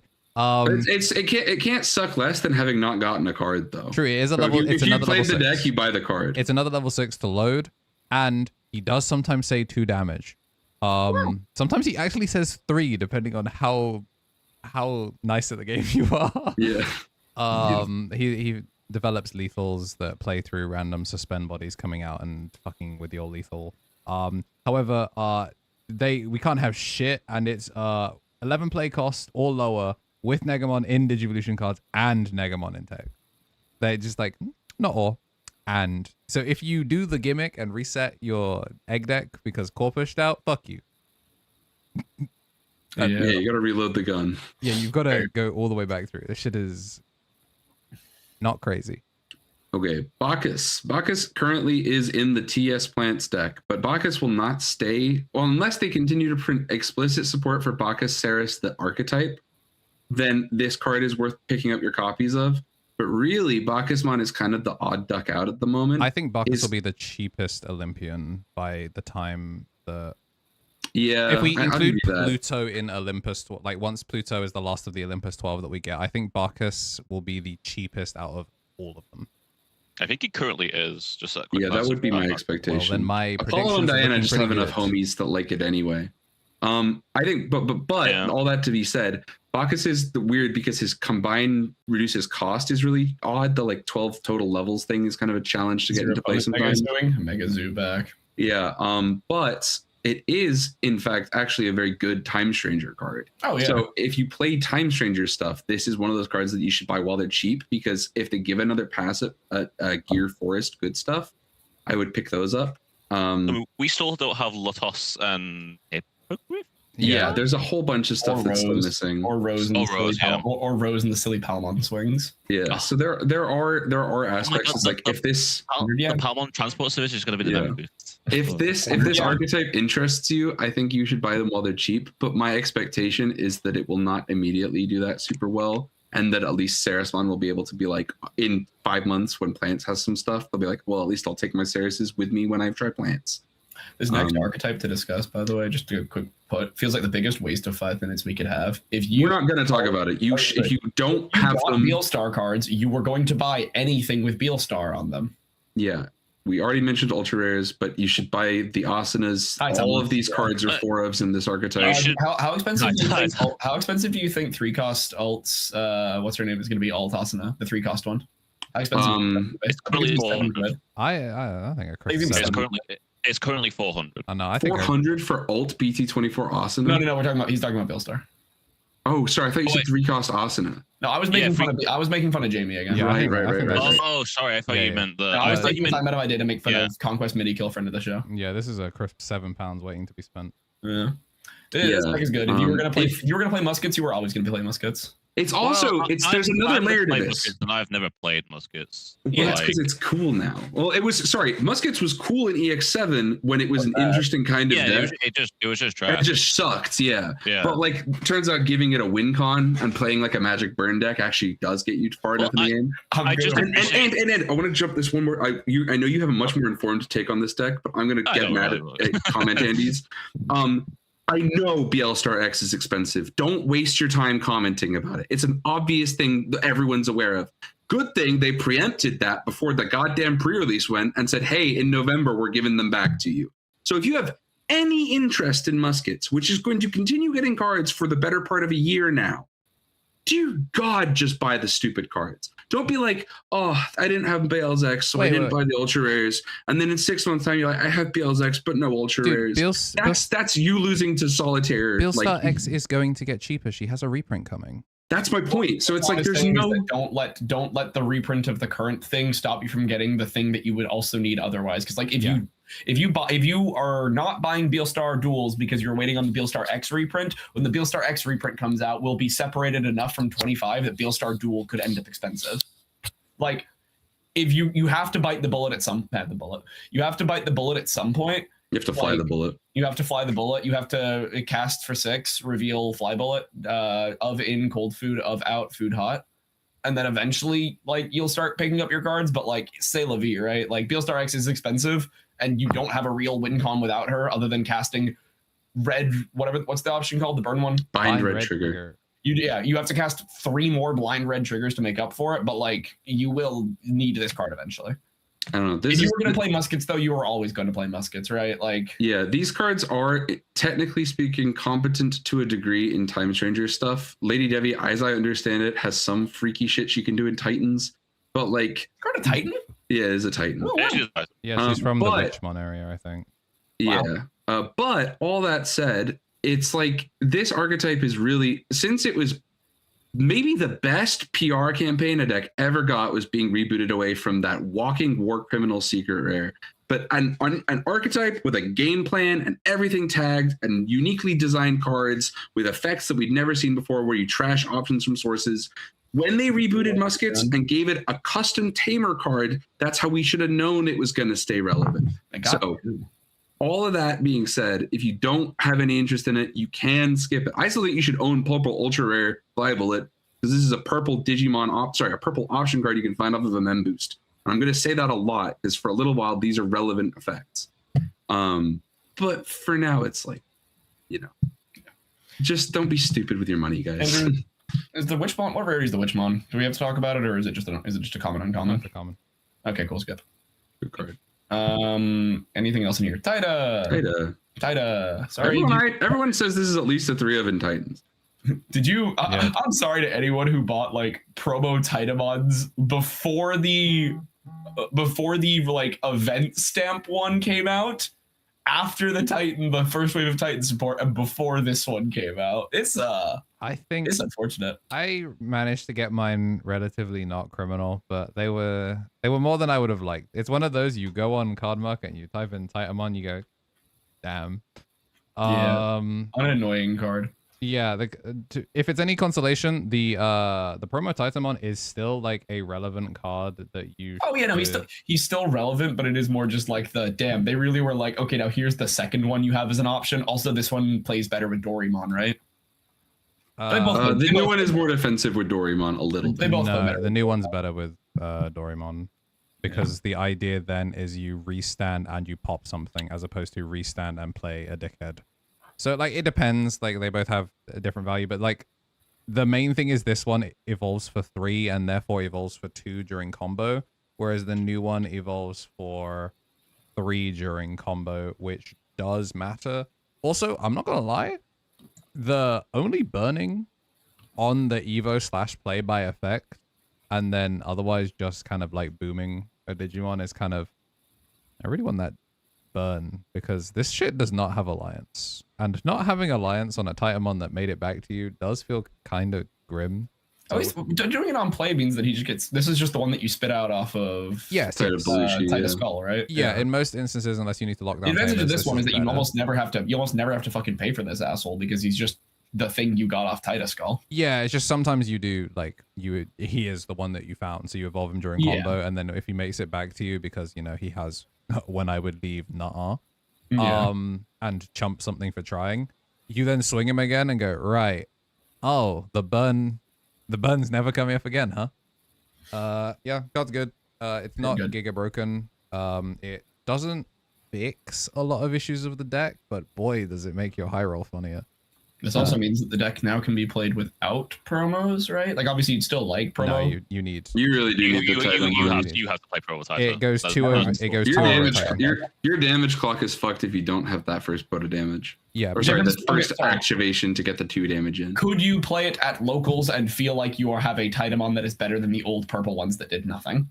Yes. Oh, then like the untagged purple Titamons. Are you now able to play this deck at local level without promos? Yes, you could play this with 4 Titamons. That's what I meant. I don't know. If you're going to take this to an event, you would you have bigger balls than I do, and B, you are also probably going to spend the money, because you're spending the money on the event, you're spending the money on the promos. Yeah. But if you missed the boat on promo Titamon and don't want to regional at the store regional, well, no, but they're still active, right? So that's the thing, is like my thing, if we're doing a buy list right now, the thing on the buy list is promo Titamon. I can get them because they're cheaper now that they were in store packs, or sorry, event packs. Yeah, that's actually a good point. Or regionals packs. Regionals packs. 3 times the try. Titans is accessible now. Oh, this is also a thing that's just like not almost the antithesis of a buy list between the red Bearmon and the black Kokuamon. Oh, you can less of the Iliad promos. You can substitute the what's it called promos, the TS promo rookies for these. They have worse effects. Asterisk, the Patamon is now individually very broken because he's really good in Angels. Which Patamon? The promo Patamon, the Time Stranger so the TS promo Patamon is named Patamon. Which Asterisk, he now needs the name Patamon. Like the red Bearmon and the Kokuamon both have the TS evolve for the TS evolve for less effect. And like the name, the other things they evolve into are cute, but like let's be real here, they say evolve into TS. So the rest. But they're Iliad, so Minerva can. These ones are Iliad, so Minerva can give them blockers. They might actually even be better than. Yeah, and your searchers can find them. But they don't have the consistency effects that Gomamon or Debbie had. So yeah, these are promo rookies that are accessible if you don't own the promo rookies, which is nice. You give up a good inherit for the ability to do the cheater thing that the rest of the. It's an actual side grade. Yeah, these are you can do the start of turn, play these guys, then start of main evolve thing that everyone else has been doing, and it's cool. Yeah, it's an actual side grade. We're talking about the hyena thing really quick. Is he a tamer? He's a floodgate, right? Yeah, this card's terrible. It's like it's cute that you can play it from the beat break card, but like the fact that it's dual sided mem boosting is really terrible, or mem blocking is terrible. Yeah. And then the 4 is even worse. The 4, if I'd read the 4 wrong. If you fail on the choosing of your opponent's tamer, or for example, your opponent is a purple player, you actually have to suspend your own tamer cards, which can screw you. So these cards are not that good. Wait, no, this is the craziest way to turn Karemi sideways in Cyberus lose. I'm gonna set you on fire with my mind. Yeah, I'm not a fan. I guess I think Hyamon is a nominally more playable card than Fangmon, but like 2 sure is a bigger number than 1. Anyways, yeah, Tamers. Oh, Dan is going to not be expensive, and I think you should own them. Yeah, I think you should never take for granted a cheap one memory discount to not cast a spell is not worth it. But yeah, we don't know what's coming. He is at worst a cheaper way of end of a turn attack. He's also another name, so it's like another differently named tamer that gives you end of turn attack. So you could diversify your Yuki names and have more Aegiomon chances and stuff. Like there are levels to these things. Yeah. I'd buy them while they're cheap. I wouldn't buy them while they're expensive. Thomas has no ult, and we already talked about Mirage. Beat break, same thing as before. If you like the anime, buy the altar. And if you like the anime, don't buy the regular art. Yeah. Monica. Tamer Monica. Monica. Okay. Monica is better than. Yeah, I expect her to be cheaper compared to the other tamers, but this card is so weird, man. Monica, I think individually is a better card than people understand her right now, because she is a lot less of a demanding like resource loop of like gimmicky or memory manipulation and all that. Like Monica actually just does quite a lot for Time Stranger decks, and there are a number of them that don't need to play Aegiomon and Friends the Tamer package. So having a chance for Aegio to just play a Monica that adds something back, or any of your other pieces to play the Tamer, like we mentioned earlier, like the Dragomon can play Monica. Mm-hmm. You know, there are layers to these things. So the other thing as well is like the obvious answer of this is the TS tagged memory setter. Is that if you hypothetically were to take a series of actions at the start of your turn that resulted in Raise Novamon appearing and paying a bunch of memory for it the whole way up, this doesn't work. It's never happening. Yeah, it's never happening. But theoretically, if you were that guy fishing for your YouTube short highlight reel game, this is the TS mem. I did lose a game to it on DCGO. It could happen to you. Yeah, his third and fourth security were the Diana and Cressa that he was missing, and then I got stunned on the last security, and then I was like, well, I'm dead. Yeah, Monica good. Yeah, the Mementos ult is very cool. Speaking of good, actually, we literally already talked about this. We've already talked about it. If it says Musketeers on the card and you know what you're gonna do it. Yeah. All the options. None of the options are high rarity this set. Yeah. It's like buy release stamps of field spells if you like the Olympians that the field spell says, right? And also, you should probably get every damaging spell that. You should do every damaging option that comes out of Time Stranger, because you never know when you might decide that, man, I fucking hate this unaffected by Digimon effects Digimon. What card can I cast that sends it to hell consistently? and you pick your flavor of Send It to Hell. Yeah. I have found out I only own one title watch. stream from BT25, so I'm having to ask people for them. Don't be Also, like me. One quick thing for the field spells though. The last round of field spells got judge stamps. Oh, So, that's like, true. Yes, if you want to max your shit, release stamps are the nicest for now, but consider that judge stamp field spells are not unlikely. Out of the question. Yeah. Mirage Beast Knight is the saddest, worst card I've ever read in my entire life. It's the second worst card in the set. Yeah. The thing about this card that is the most insane and like the most like, oh wow, they really said fuck you, eat shit, die, go away, is Mirage Galgamon in the hand. Mm-hmm. Like, so we gotta get the 3 and the we gotta get the 4 and the 5. Scramble. You get the. We gotta get the 4 and the 5 in drop. Have this and the 6 in hand. And it's like, oh, I mean, Tom is unironically right. They want you to use this after scramble. Yeah. It's just it's a stupid way to spend fucking to burn your turn. It costs 2 less, right? Yeah, but you know what would be nice if I was allowed to put the burst mode duel from drop in my hand with the scramble and the Galmon in board, and then Mirage Beast Knight into the Mirage, and then cast the burst mode duel with that back off my scramble. If this card gave the Mirage Rush for the turn, I still don't know if it would be. No, if it gave the Mirage Rush for the turn, then suddenly it's all forgiven and it's all bad. It cannot be stressed enough how good Rush is. You're not thinking 4-dimensionally. Fail War.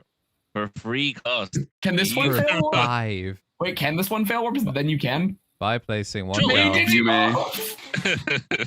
Double protection. Load those protections. It doesn't. Oh yeah, you could load the protected mock. Yeah. Wow. Anyways, fill her up, please. Don't do that. This is no longer buy advice. Don't do that. Okay.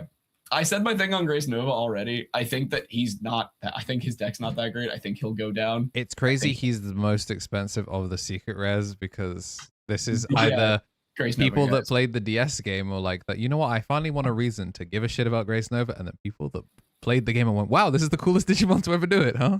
Why doesn't this guy have blocker?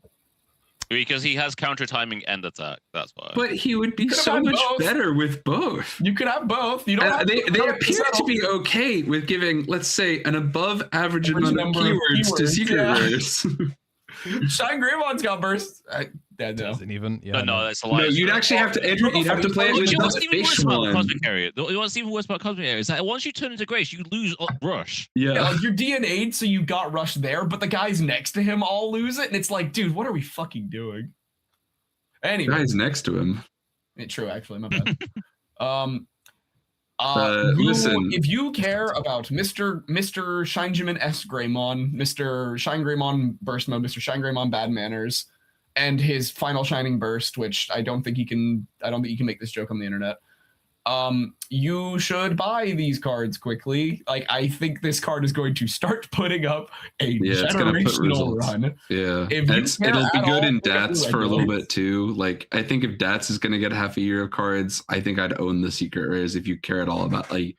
If you're interested in having competitively relevant archetypes built for testing or for play at events, I think maybe owning a couple of these is relevant. Like at some number of ShineGreymons is too good not to go. The advantage to this set, I think, is that in the same vein of like when Yu-Gi-Oh sets. Not Greymon name. If you like Shine or DATS, and you think DATS will stay relevant, you buy DATS. But if you need a Greymon name, you're grasping at straws. This is a great Greymon name to be picking up, so you can be like, this is a dog shit Greymon. I disagree explicitly. No. I'm not using it in Greymon.deck. I'm saying it's like I want to resolve a deck that has Greymon in its name, so I'm playing Shine. Because I've never met a Greymon Andy that was willing to put up with Shine. Really? Have you not? Yeah, he sucks compared to War Greymon, man. He's the worst part of his line. That's crazy. No, I definitely have. War Greymon mogs this dude. I have definitely like the others a lot. Geogray and Rise are sick, but Shine is not the guy. That's crazy. I have definitely. If you want to play DATS, you should buy these cards. This card's going to start putting up a generational run. It does so much fucking damage. It has 5 keywords. If you don't burst evolve it, it gets. Yeah. You hate to hear people discussing balance on cards and using the word Viltrumite. Yeah, you actually get hit with to me my X-Men, you get hit with the Viltrumites fucking panel. You get hit with the Marcus Damon and Toto, like two Marcus Damons hitting the Toto Yuji and like shit on their own on you. Like This card does 4 damage. Okay. This card does 4 damage. 2 on its own, and then the 2 Marcuses that JJK your ass also do a damage each. This card does 4 damage. All right, fellas, to wrap up this buy list section, here's what we're going to do. I have for you a list of the SRs, URs, and secrets. We're going to go around the room like a little lobby, and we're going to write down if Andrew, Trix, I, and Harry would buy them. Are we ready? Right. We're going to do, Andrew, we're going to do all yours, then we're going to do all of Tom's, then we're going to do all of Harry's, then we're going to do all of mine. Andrew, Apollomon. No. If you have infinite money, but you know you have to actually play the damn thing. No.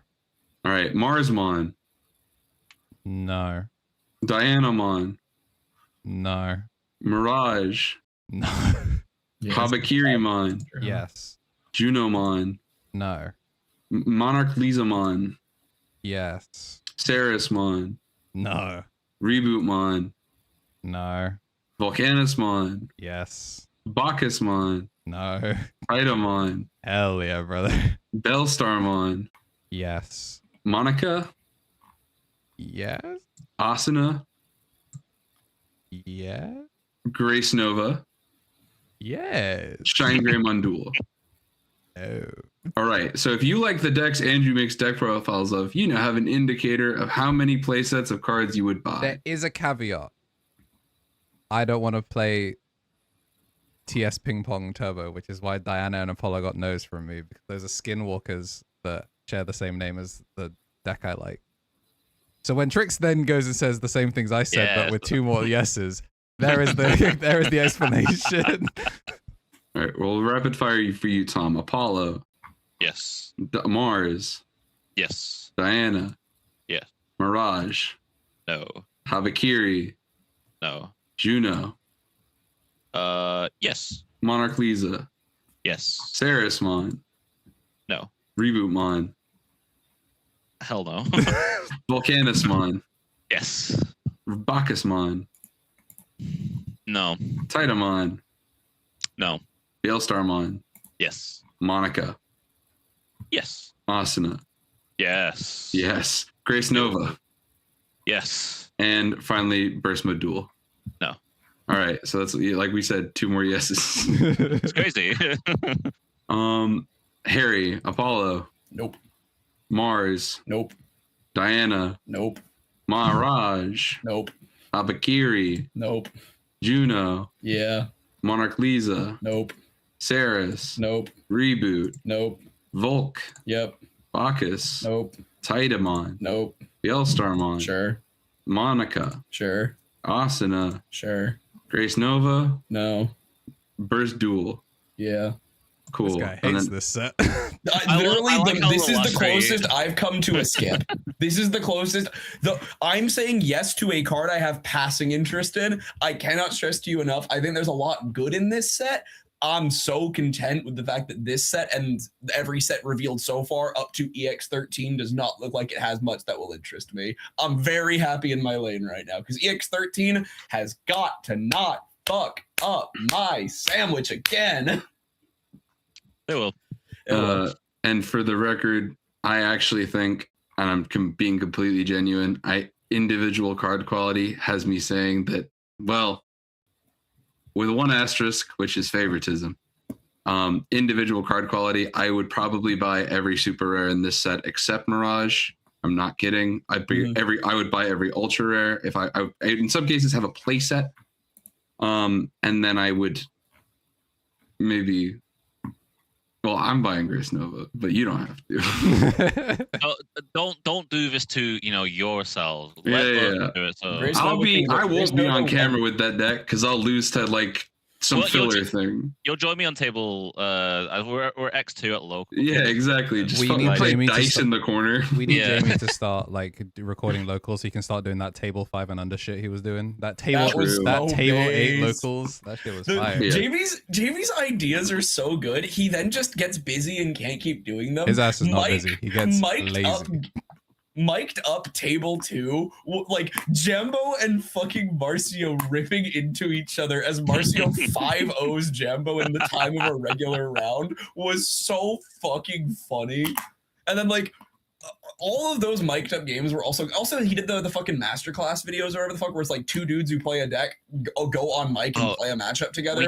We did one of those, so it was a really good idea, and then he's just not. He is a wealth of good ideas. He then just stops making them. Chat room, if you've gotten this far in the video, reply in the YouTube comments at Jamie Conquest Minikill. Make more videos. That was the buy list. Hopefully that informs some questions people have about what cards are somewhat good. Buy promo Golfmon. Buy promo Golfmon. The pre-release Golfmon from BT17. 17. BT17 Golfmon. I want you guys to own them. I want you to get at it and tweet at us. For those of you that like truly miss Mario's gaming world and were like, damn, I don't know what to do on TC. I get paid on Friday, boys. Make it happen. Yeah. You get paid on Friday. I got great news. The structure deck's released. Yeah. And if you get paid on Friday, you should go back and buy 24 singles. Good work, gang. I hope that is helpful to some group of people. Fellas, given that it's been actually we did pretty good on time here. Is there any other business we'd like to highlight? I have some stuff to say about the Misplay Mercenaries, but if there's anyone else who has any other things going on in the future, some exciting things. If you're in Europe and you weren't sure like what regionals to look out for, store regionals seem to be at more of a premium than they were last season, so don't count on your local store getting it, even if they got it again. Consider actually deciding what regional you want to go to represent at. Paris is coming up very soon. That one is actually at the same venue that Star Wars was out for that Paris regional, so I can vouch for that venue.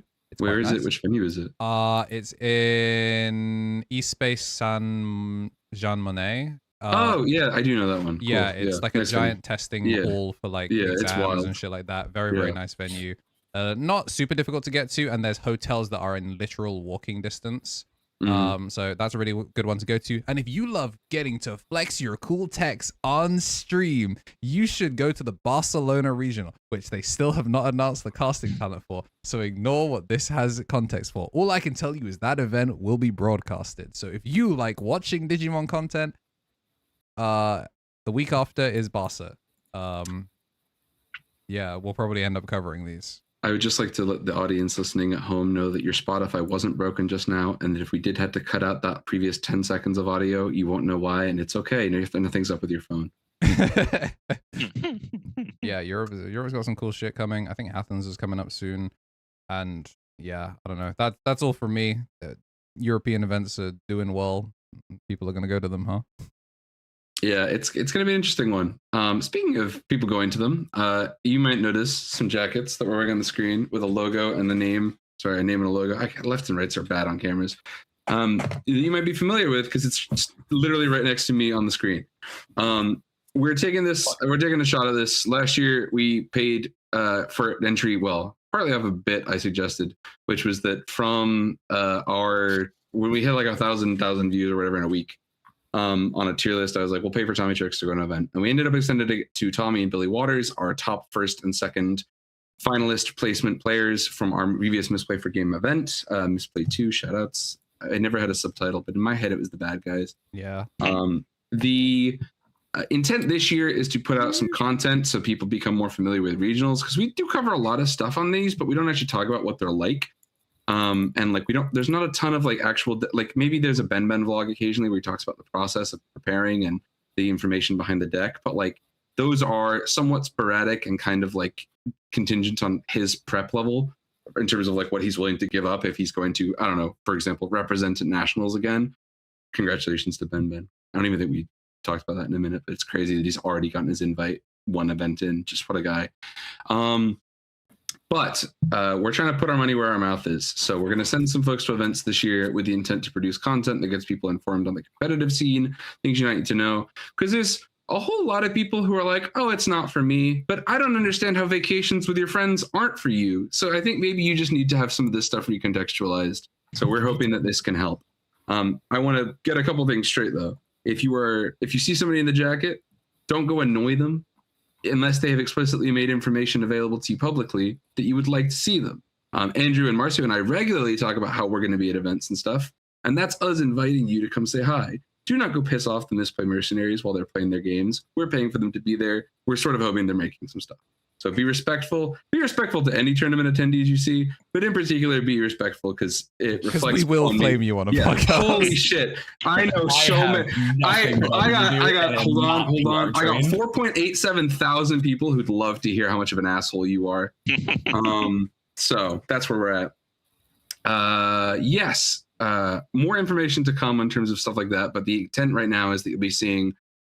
I think the magic number right now is 7 being sent around, and there'll be a regional and a national tier event where applicable. So more to come. But thanks for everyone for the support. Make sure you watch some of the stuff on the YouTube.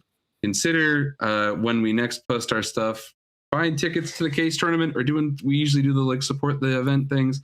Consider that if you'd like. Yeah, because jackets don't grow on trees. Right now we are supporting 96% plastic. Yeah, we're supporting UK Digimon, but hey, all I'm saying is the first 2 mercenaries were 1st and 2nd at the case tournament. If you would like maybe to get travel to an event and a cool ass jacket, maybe you should consider supporting us by joining. You might do well. You might get jobbed by Tricks on a deck that he felt like throwing on the day of.